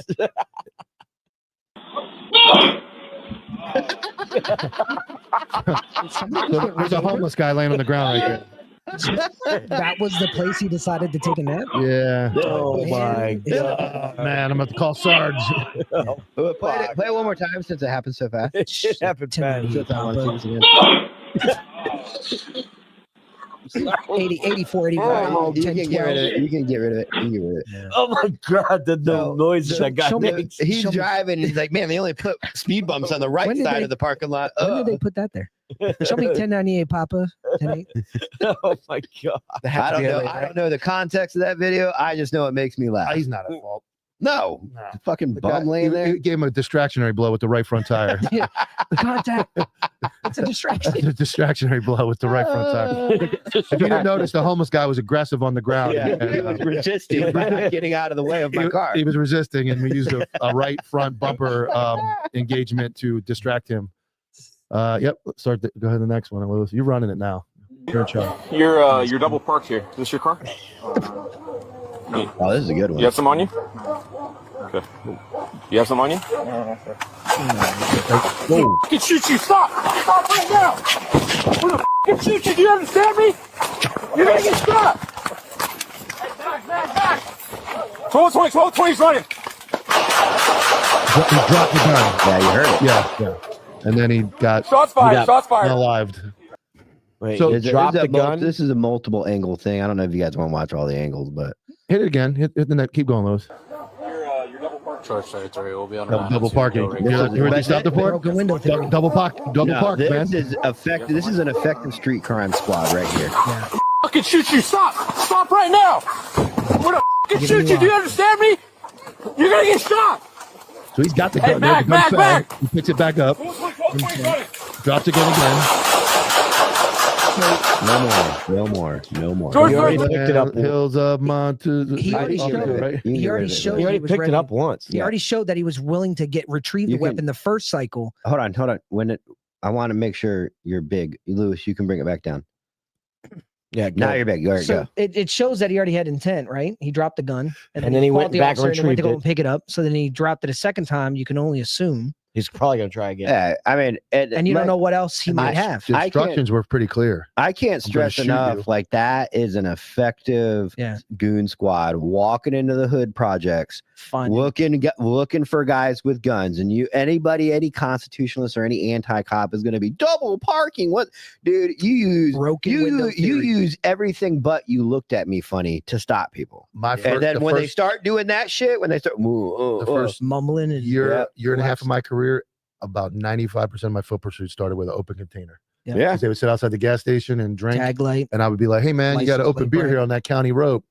And there we go. Yeah, and drugs in the pocket. The real OGs that know you know Mike ain't gonna take me to jail for no open container. Nope. It's Walk the right guy by. with the The guy who gun. stands up and goes, So constructive leverage, because now you can sit there and be like, listen, I have discretion. I'm not going to take you on for that open container. But Mike, I ain't got no more money for no beers. I don't think you can do anything. No, that was an old man.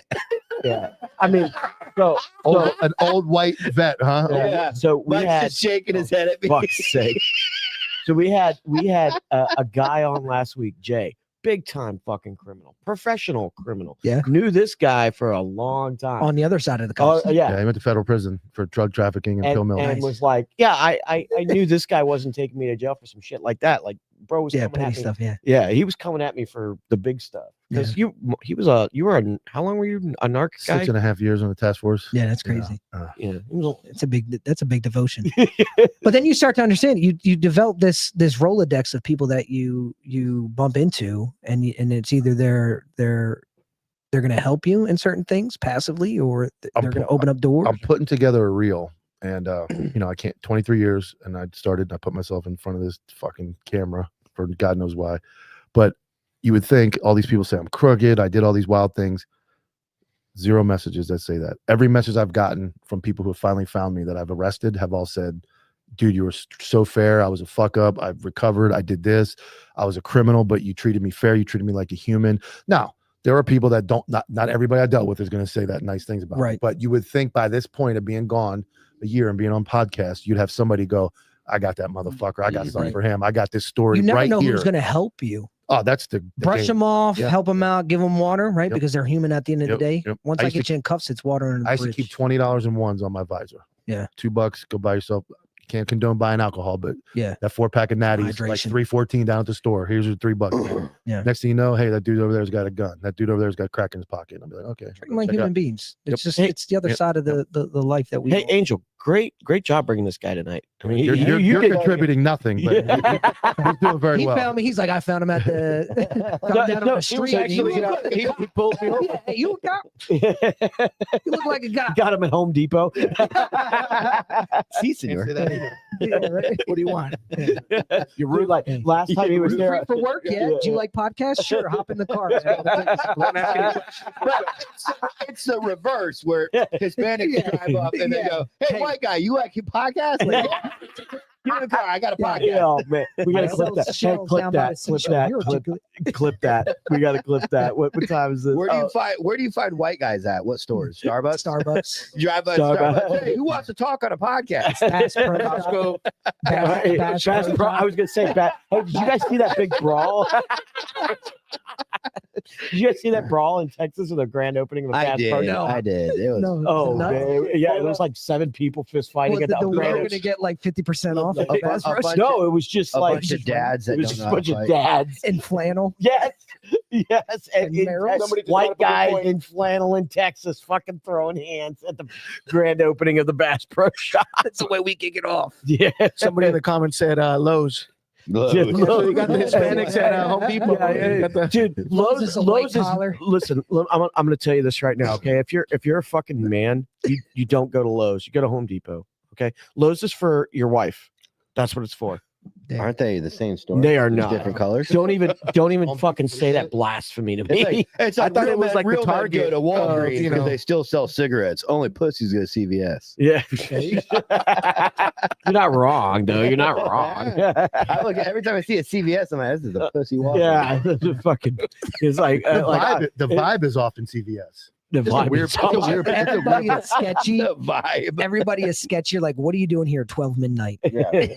Well, it's like when you go to Weird Walmart. purchase. I mean, like how many arrests did you guys make at Walmart? I'm lot. just curious. A lot. Not even counting theft, just Not called again, for just service. called for at service. Walmart. We had like A lot. 1 year we had 4 officer involved shootings in the whole county, and all 4 of them were from Walmart. All 4.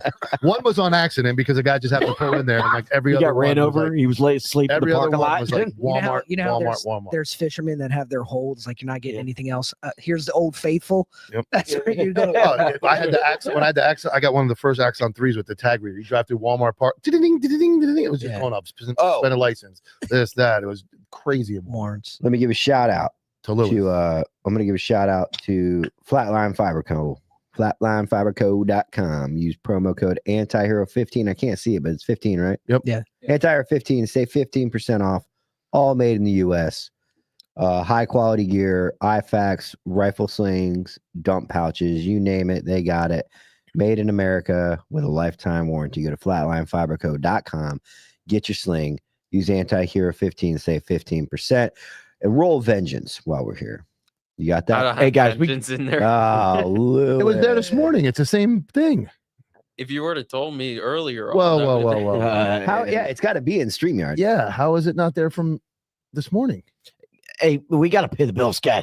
Yeah, we got to keep Jimmy on alive. Yeah, I got to go on life fucking- support here pretty Fucking soon. one of those oxygen machines. That's weird, Yeah, Louis. not Interesting. hasn't been going to CVS. Interesting. I know where it is. No, I Somewhere on here. Oh, it's not on this computer. Is Hey, it? I was stabbed. What we do got to talk about Dick Cheney dying. Oh yeah, I was gonna say. That's Like, on the thumbnail. So while Lewis looks, Dick I'm Cheney. uploading it real quick. All right, For so you guys that are less than 35 years old, Dick Cheney was the reason why we went to war in Iraq. I'd say. yeah, He had intel Paul- there was weapons of mass destruction. Paul correct? Bremer had a lot to do with us staying there for the Department of State, but but Dick Cheney made millions and millions of dollars on Kellogg Brown and Root. well, explain to us why Dick Cheney was an asshole. Okay, so first of all, Dick Cheney was Dick Cheney was a guy who never fucking put the uniform on a day in his life. Not as a cop, not as a grunt, not as a Marine, not a soldier, not a sailor, not an airman.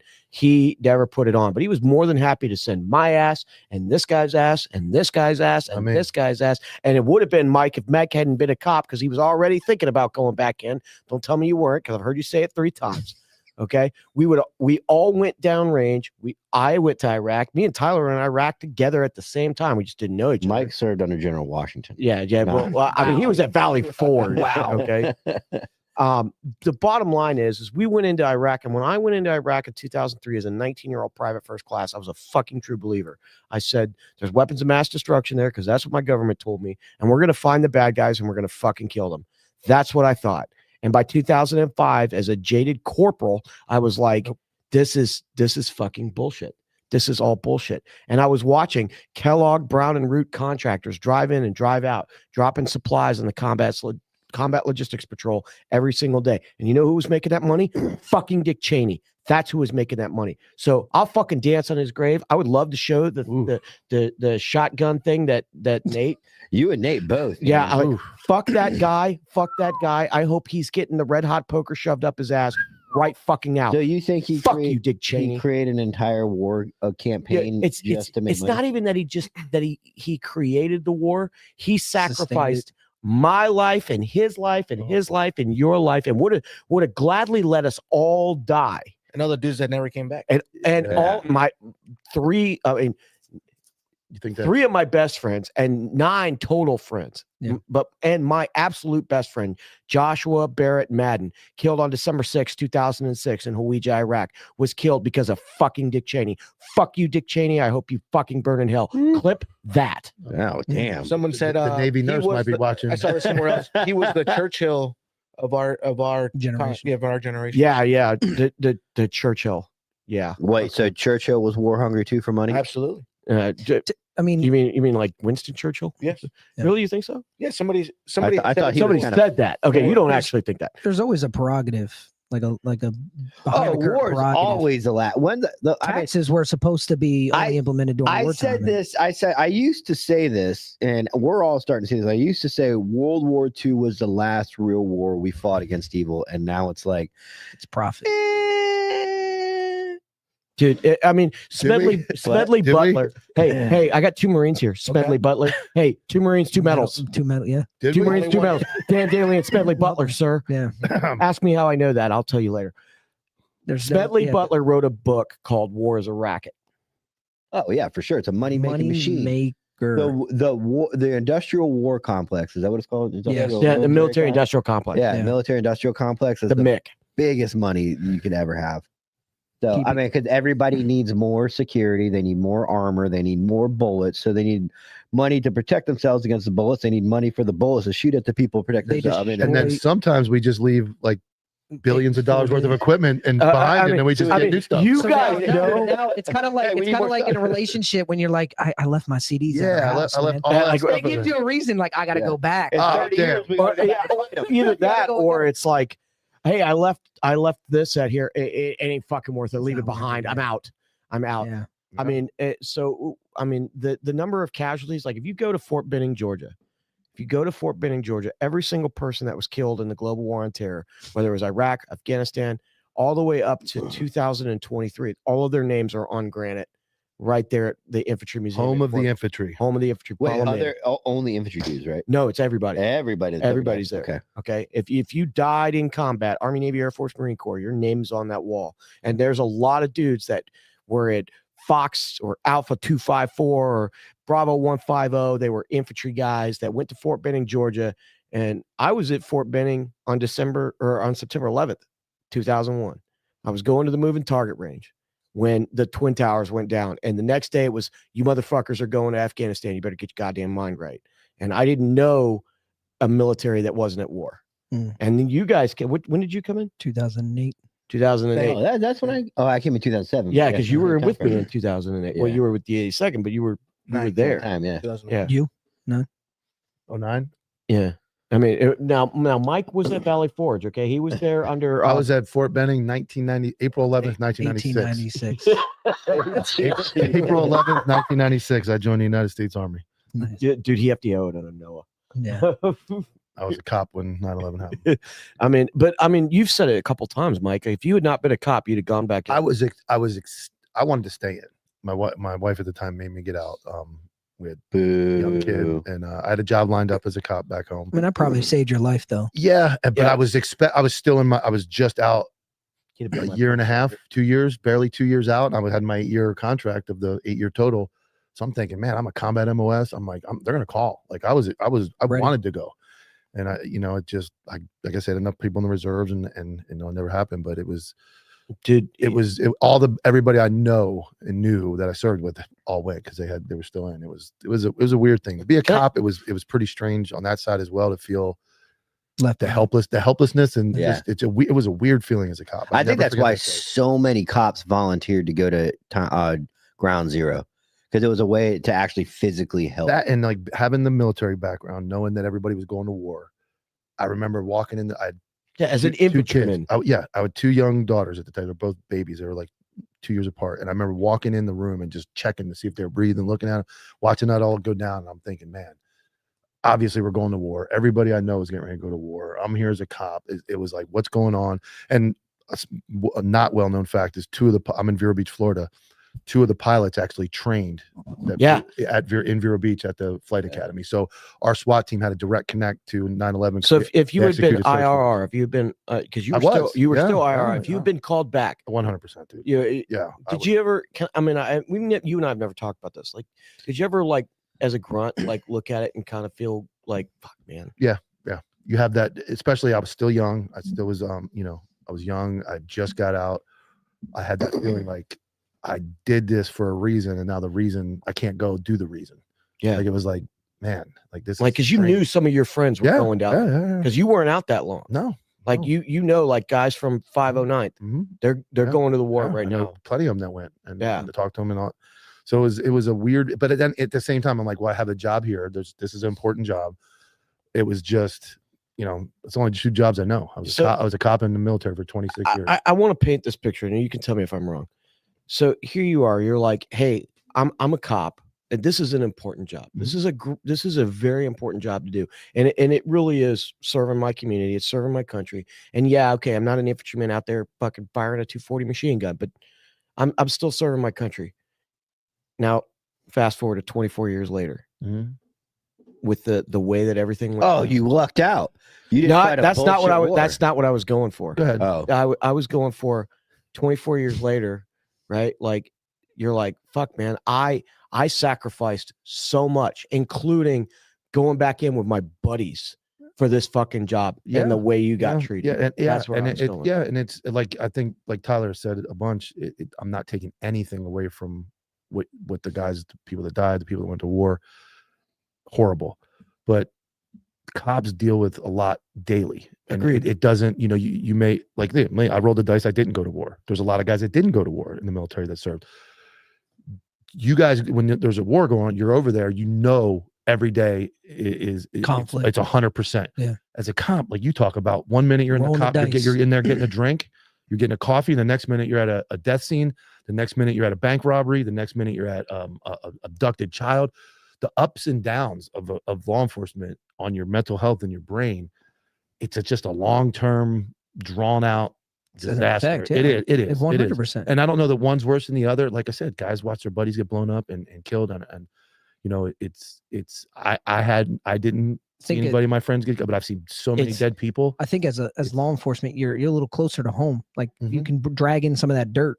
And that's like you go away. It's still on your boots. Yeah, if you're overseas, it's like this general direction is your problem. Take care of it, and then you come back to base, and then you hop on a plane, you come back home, and you have at least some space to decompress. See, I get the same car every day, drive the same streets. People wonder You're like, why. man, that guy died over there last week. And that's what it's not the good stuff. I have something for every fucking street. It's crazy, every isn't house. And by the way, any of the GWAT vets that are in, and nobody is fucking comparing one to the other. Absolutely not. Nobody apples and oranges. It is fucking apples and oranges. But I can take, if you drive with me, and I don't do this, but if you said let's do it, and we drove through my town, you'd be a hard pressed to find a stretch of more than maybe a mile where I can't tell you I arrested a guy there, I saw the guy get killed in a car accident there, I worked a terrible call there was a stabbing, all over. It's just all that stuff is spinning in your brain for 20. I did it for 23 years, and it's just. I mean, in my time in the GWAT. So I did 4 deployments. I got 56 months combat time. God, that is so fucking much, Jimmy. That's a lot. I don't really. You did 56 months overseas, and you're. So I did. Are we? Let me ask. Are we? Yeah, so I don't give a shit. I know, because I'm fine to get 100. Everybody heard that because Angel and I are working on getting me to 100. But I mean, there should be a point where you're like, you did how many months overseas? So 100%. So here's the thing. So I get I come out of basic training. I come Everybody heard that. Yeah, it was loud. I come out of basic training, whispering, and I You heard it? go In the to. mic. Oh, yeah, okay. I go to the 25th, and I was pissed because you know where I wanted to go? 82nd, 101st, 82nd, and 173rd. Dope on a rope. Or no, not 173rd, 10 Mountain. I want to go to 82nd, 170 or 10th Mountain, or Come on, 101st. Come on, Jimmy. I'm sorry, man. I'm 3 drinks in. Come on, Jimmy. Come on, fuck off. All right. I I wanted to go to 18th Airborne Corps. Because I grew up. That's the fourth one you want to go to. Okay, 18th He's Airborne. the fucking son of a I bitch, know, ain't he? dude. He's such a been dick. fucking cutting me He's off such all a night. dick. Hey, Mike. How about you have a cup of shut the fuck up? Just sit over here. The combat. The guys with CIBs are talking. Can I get that with ice? Yeah. So that one with the lime. I grew up in Fort Bragg, and I knew that 82nd is going to go, 101st is going to go, 10th Mountain's going to go. That's where I wanted to go when I came out of basic training. When I leave Fort Benning, those are the 3 places I wanted to go, and they posted it all on the board. There's a big fucking cork. You know, they don't have them anymore. There's a cork board with a little fucking pin. Your orders? Yeah, where everybody's going, and I got orders to Schofield Barracks, 25th Infantry Division in Hawaii, and I had shot expert. I had done everything well. I was a platoon guide for a while. Like I was doing good at basic training in AIT. I was doing good. And I thought, like, why am I not going to airborne school? Because it wasn't in my contract, but I volunteered. And a lot of people don't know this. Like, you can not have airborne in your contract, but you can volunteer while you're there, and you'll get sent. And I volunteered, and I didn't go. You know what? You're not a leg, are you? Huh? You're not a leg, are you? I am. Holy fuck! I'm a dope on the. No, it's worse than You that. just threw the fucking CIB at me, and you're a fucking leg. I'm a dope on a rope too. I have that one as well. Okay, I have the tower. I have the tower power. The crudeness of the military, though. Yeah. When they put your orders up on the board and they go, "Who the fuck's Jimmy Arnett?" Yeah, like, I am. They're like, your stupid ass is going to fucking 25th in Hawaii. Like everybody else is going to 82nd. Yeah, so like I'm getting fucking slayed, but I'm like as a leg. I'm not going to go to airborne school, even though I volunteered. I'm not going anywhere. And I went to my senior drill sergeant. I went to Drill Sergeant Snodgrass because I still remember every drill sergeant. Oh, you guys, yeah.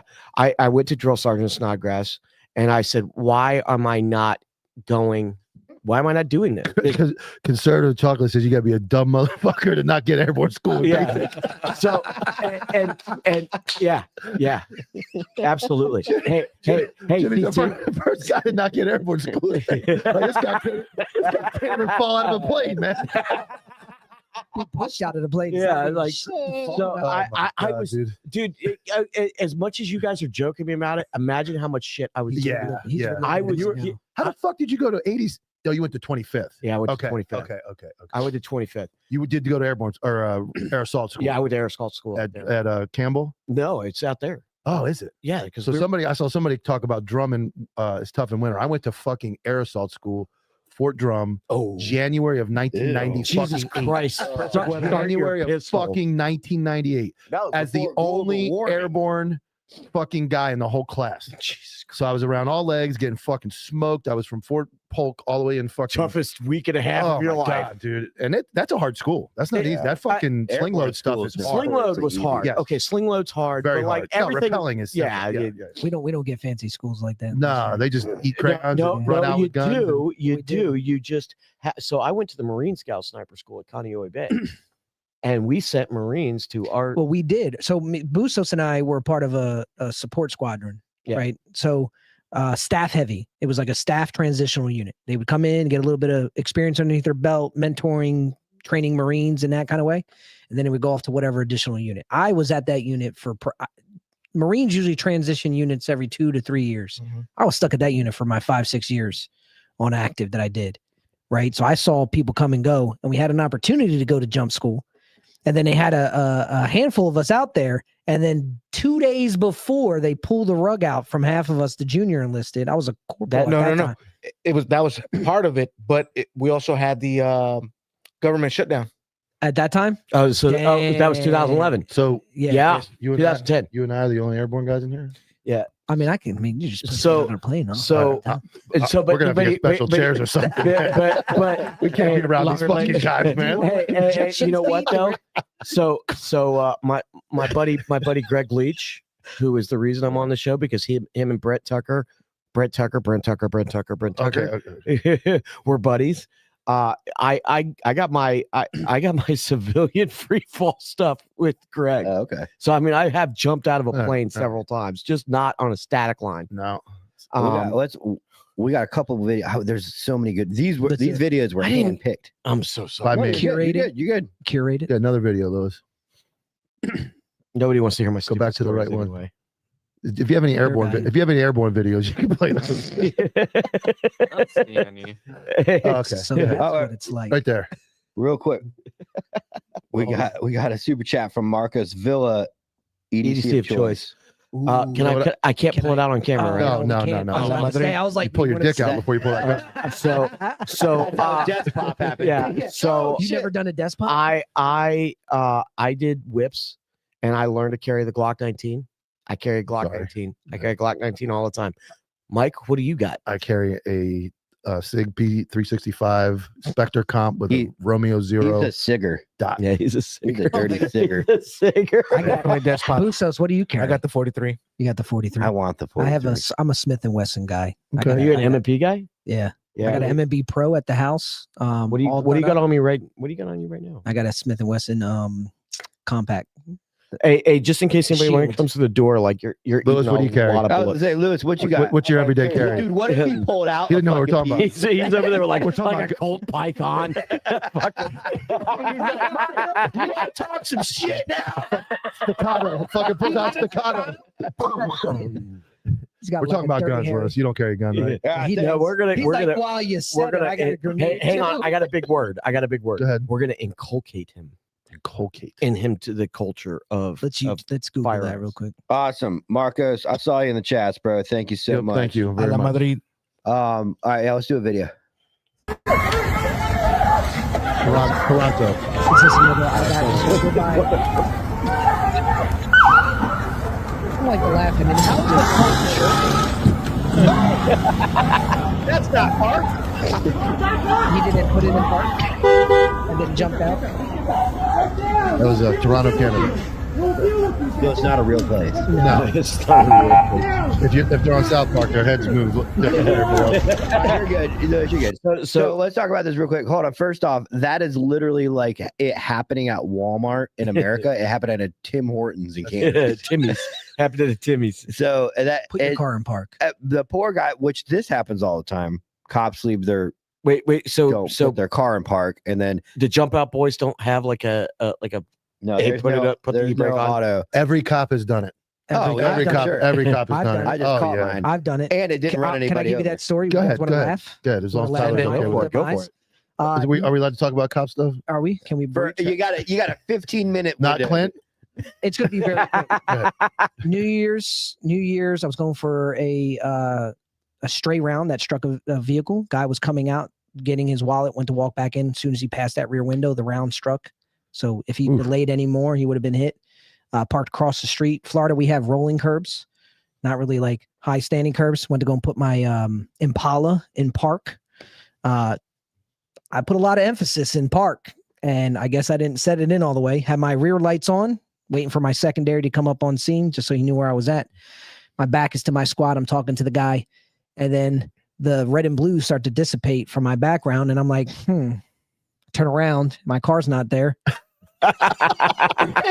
I like, give me a second real quick. And this guy's in a robe. Give me a second real quick. I go back out to the street. I look right and I don't see anything. I look left. I see two cars, my car and a red sedan behind it. I'm like, I think the extreme. This guy's stealing my car. I'd be damned. I'm not going to be on the brief in the morning.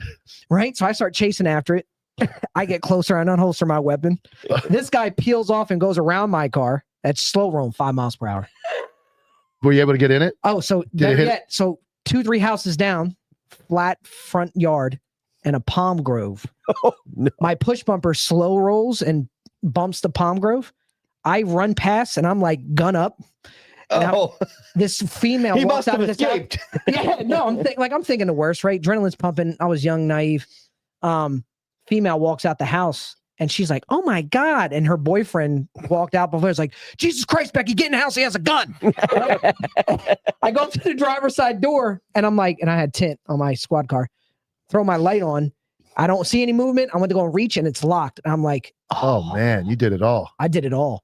Debated on not saying anything, but because I made contact, called the sergeant out. And then thank God I did, because that person that owned that property was mine was very similar, except there was a cop car in front of me, and in order to not make contact with the car, I jumped in between them and let it hit me.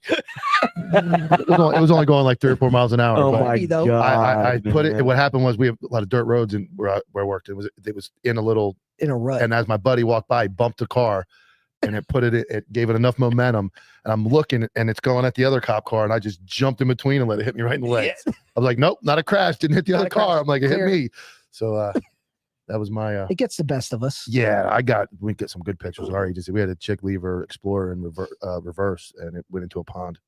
I got a picture of just the footage. Hey, you can't park there. Explorer of the lake. What is your wisdom? Hit the next one, Lewis. As we keep us moving. Keep us moving. When seconds count in life-saving instances. Fire grows exponentially over, every second that it passes. You might think AI would help firefighters get to you sooner. With drive cam that's placed on the windshield, and that watches everything that they do. But according to Matthew Koster, IAFF Local 734 Union President, it's doing the opposite.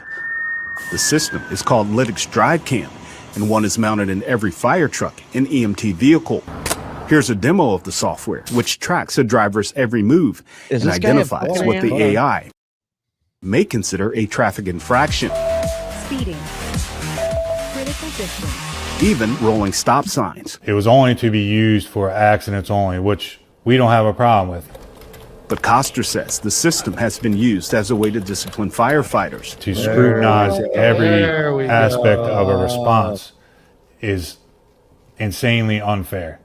Stopping at every stoplight, not saying I want people running through red lights and killing people, but as safely as we can, we still can control the intersection per state law and get there in a timely fashion. According to state law, an emergency vehicle may pass a red or stop signal, a stop sign, or a yield sign. But so the important thing to take away from this is that firefighters are now having to deal with, they're about 5-6 years behind us and all of our bullshit as cops. Linux, what's it called? Linux? Is it the body cam stuff? No, what it is, it's actually a system that's meant for trucking companies to monitor driving. So what it does is it measures G-force, and it's a video of your in-car and a video of your out. It's a split screen, two of them. Like Amazon drivers. And it takes 8 seconds before it happened and gives it 8 seconds additional roll. So you're looking at 16 seconds of every time. So what it's doing is it's meant for safety. It's meant for this. And as soon as brass can see infractions, they start throwing paper at you. So you might go and slam on your brakes on a hot call and you're running code and they're like, your seatbelt wasn't on. You're like, you saw me take it off. I'm rolling up on the shooting. You need to wait until you're all the way there for you to take your seatbelt off. So Can you tell me what temperature your office is as you're telling me this? Yeah, it's one of those things. The AC, how hot is your coffee? You want cops to get there fast and safe. That requires not breaking the law. It requires you to push it to the limit, which is rolling a stop sign, going a little bit over the speed limit.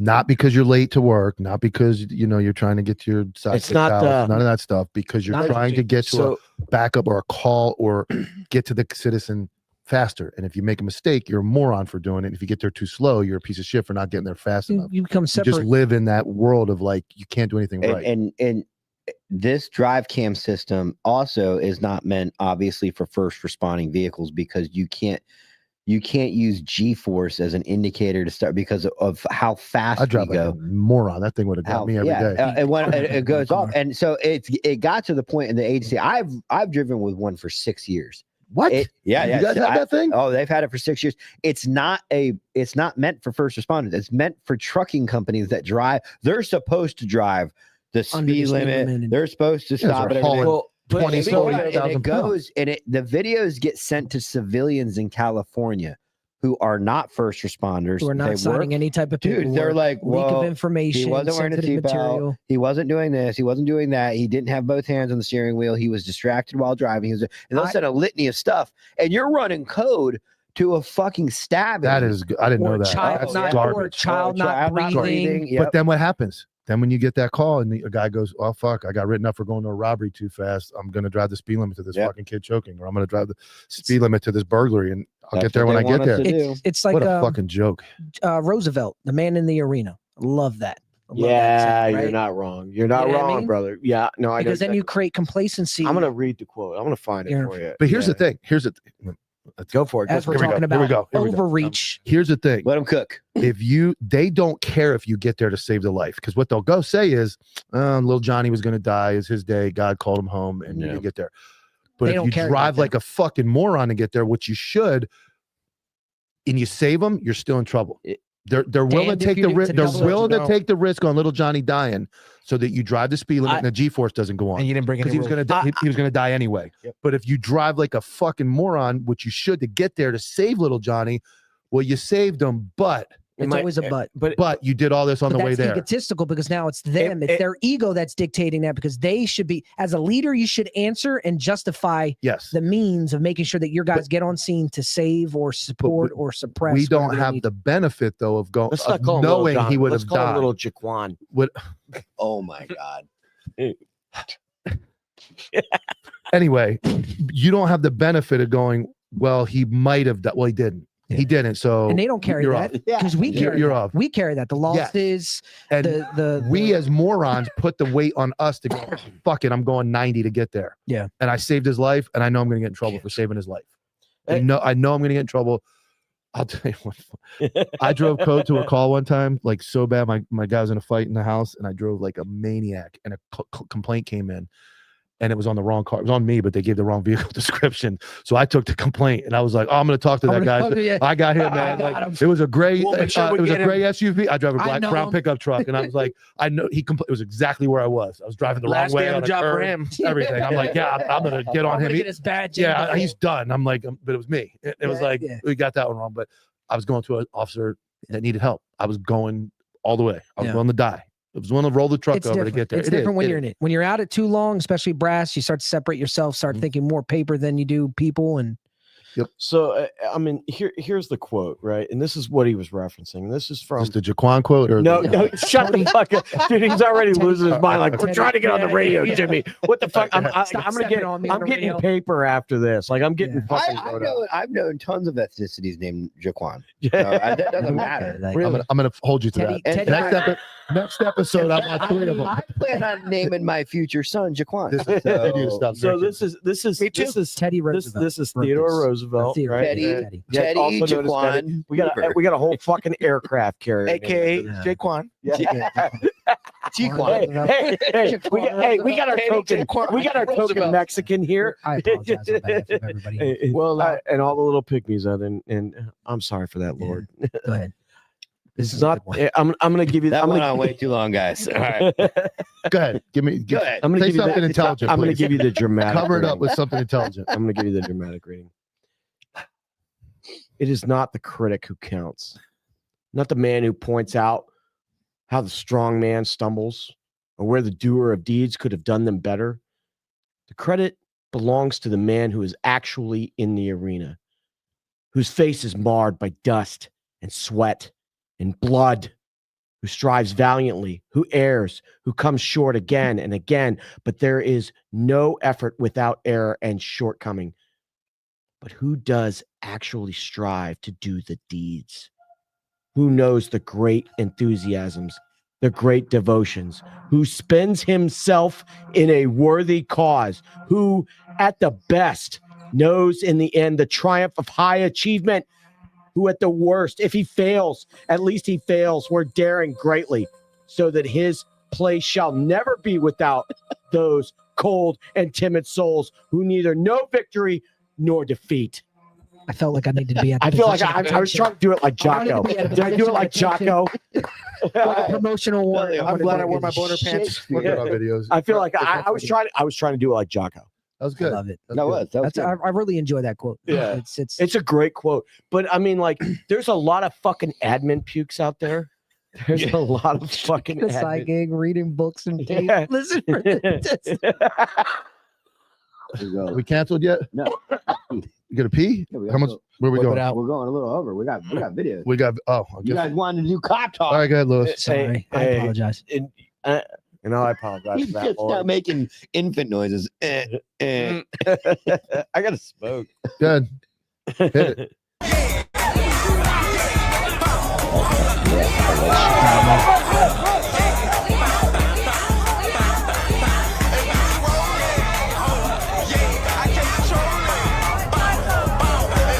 I want that guy on my fantasy football team.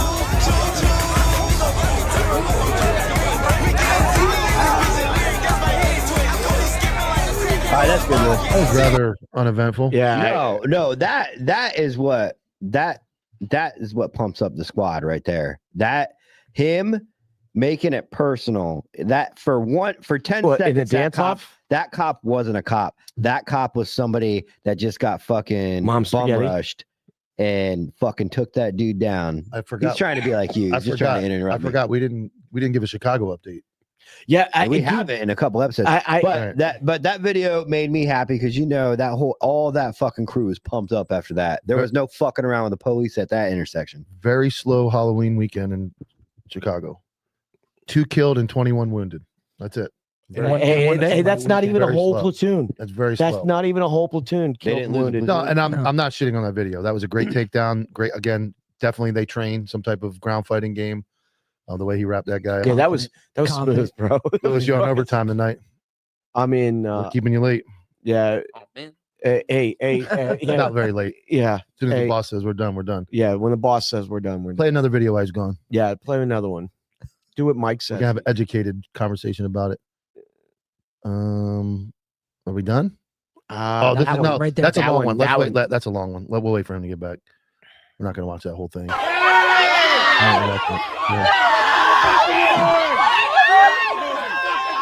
This bitter.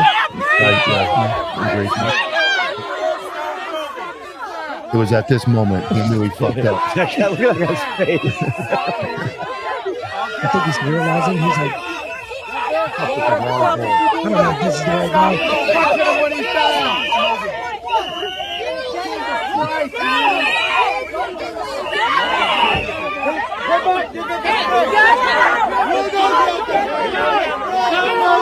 That's good. That's good.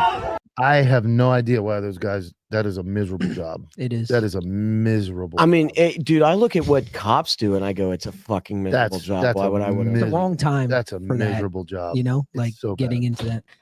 Yeah. I need to take a quick Jordan. 2 minutes, real quick. Yeah, go pissed. Lewis needs a break, man. You got him working overtime, man. Yeah. His bladder can only handle 2 hours. No man. videos. You're good. Yeah, you're good. You're good. Go, Lewis. Go ahead. I can run this. I can run it. You can run it. I can. DJ. Now we're gonna have to talk to each other for a minute. We've been talking. We've You've been been- shutting us up. You want videos? But Jimmy was cooking. Jimmy was reading the president. Dude, that was pretty good. Yeah, we saw that too, Teddy John. Roosevelt. I mean, like I actually do have some skills beyond just like reading, like you know, Yeah. talking about like current events. Yeah, you're. Oh, I got to ask him. What? Did we land on the moon? No. Oh, good. Okay. Get the fuck out of here. You were there when we talked about it. Yeah. About The moon Yeah. landing. No. Oh, the fake landing? Yeah. Yeah. He believes in the moon landing. Yeah, He believes in the moon landing. hey, you know what? Jimmy, I think it's honest opinion. Yeah, We no, lost no, all- no, We stop. lost I think all it's something that telemetry and that you mean something to you because of what you like, how the time you spent with your dad researching it and everything. And I Yeah. I You're not honestly wrong. feel like at some point you're never really going at some. You would be more offended than you would ever saying it didn't happen. I think that Because like I wouldn't want somebody fucking with me like that. So I spent a lot of time out at Fort Bragg when my dad was over there in special ops. The only time that I really got to spend with my dad was when we were either when he was the assistant coach of my hockey team where he was yelling at me, when he was the assistant coach of my basketball team where he was yelling at me, where I was coming home from school and he was yelling at me, Or he told you that, or we were talking about the moon landing, and it was sense. Yeah. And so like I'm giving it to you, right? Yeah, I get it. And so like it was the one thing that my dad took me to see Apollo 13 when I was a kid in the theater. We bonded over Star Trek. That was very similar to the real moon landing because it happened in the theater. Okay. You really are just taking a dump. I'm over here like opening my soul, and you're like, let me just. I was trying to be serious about it. You were like, I'm trying, and I can only go for so long, Jimmy. Fuck you. No, I get it, and you know what? Obviously, I know. Commend you for. I mean, you catch a lot of heat about it, but you believe in it, and you know. I can back it up with science. Honestly, I feel like we have a thing called Baker Act in Florida. I mean, do not take this the wrong way. No, it could be bad. It's not. Please take this disrespectfully. It would be the same thing when somebody goes, if I were to be like, Jimmy, you know Santa Claus isn't real, and you're arguing with me, and I'm like, I don't see how anybody more. I'm like, dude, how could you? Are you? Yeah. Great comparison. And then I find out that every year for Christmas, your dad dressed up as Santa Claus, and that's. You're not making this better. You're not making this. And he yelled at Jimmy. And he yelled at him. God damn it, Jimmy! We went to see. This was the only night where he was. So nice to Jimmy. I mean, like Claus is like I can see the difference is that across the moon in the sky. You see Santa? Okay, first of all, why is Santa with mommy? Who said that? Was that you? Who said that? I thought it was Lewis. I was gonna be like, "Oh, I'm gonna fucking slay you, bro." You're lucky it was Lewis is like, I'm not brave enough to do that. Lewis is like, I don't know what the fuck you guys are talking about. I should get back. Lewis, do you know? Do we land on the moon? You believe it? No. Lewis even said it. Lewis, just stop giving in to the peer pressure. No, I asked him an honest question. You can say whatever you want. You're not going to get made fun of excessively for thinking that we landed on the moon. Really? He's over here watching me get slayed. He's like, I want no part of that. On the way out, he's gonna be like, Jimmy, I agree with you. Landed on the moon. I couldn't say lumped in with you, bro. Hey man, it's been a hell of a. It's a funny topic. It's been a hell of a fucking squadcast. This was the most fun I've had in a while. It's a night shift now. Yeah. Oh, I'm so sorry. Yeah, I'm inebriated. You're the only one. I'm wearing the shirt. I'm not reading. Hold on, I can't read it. It's fucking upside down. Hey, you can shut the fuck up, dude, because you were calling it the Squadcast forever. You're like, we broadcast. We're a broadcast now. How many times did you fuck that up? The first couple broadcasts, I messed it up. I still mess it up. So before we have to go tonight, I don't know how much longer would you have to. I want to finish these videos, but they're very short videos. We're done. We're done. Okay. Mike went and erased them when I was in there. No. We're all out. We watched 3 of them while you were gone. Fast forward. It was fast forward. That's it. We're done. Yeah, we saw. Yeah. Hey, can we get a shirt that just says "I'm inebriated"? Yeah, that's everything. That's it. Yeah. Are we good, Lewis? Yeah. All right. Did we get all of the super chat? Anything else? We got. Did all we the super get chat? all of the super? We got all of it. Yeah, that's all super. What do we got? We got live tomorrow. Let's recap what we got tomorrow. Go ahead. Yeah. So tomorrow we're going live on Patreon at 2 p.m. Big Eastern announcement. Standard Time. It's not. It is a big announcement for one thing, and then we're going to put some shit to rest with the drama, the new drama. Saturday at 8 p.m. Eastern Standard Time, we're going live from an undisclosed area, only on Patreon. It's a live show. That's for you, dipshit. That's for you. Both of you. You brought him. You're responsible. How far away is the space station? Like 250, 300? How many miles? 250, 300? In space? Yeah, it's like it's actually not that far. How far? It's in Jackson. Let me find out. Chat knows that we have ADD. How many? How far? It's not far. I gotta fucking do this. How far is the space station? Anybody? Hang on, man. How would I know that? It's not far. There's a point to this. Okay. Because we barely get there, right? I don't know. We got people stranded there for 9 months, right? Yeah. Anybody? We got a whole chat. Nobody can tell me. Google. Siri, how far is the... It's 400 kilometers. It's 250 miles. 250 miles. Yeah, you're 250. We barely get there. We have people stranded there 9 months at a time. The moon is 280,000 miles away.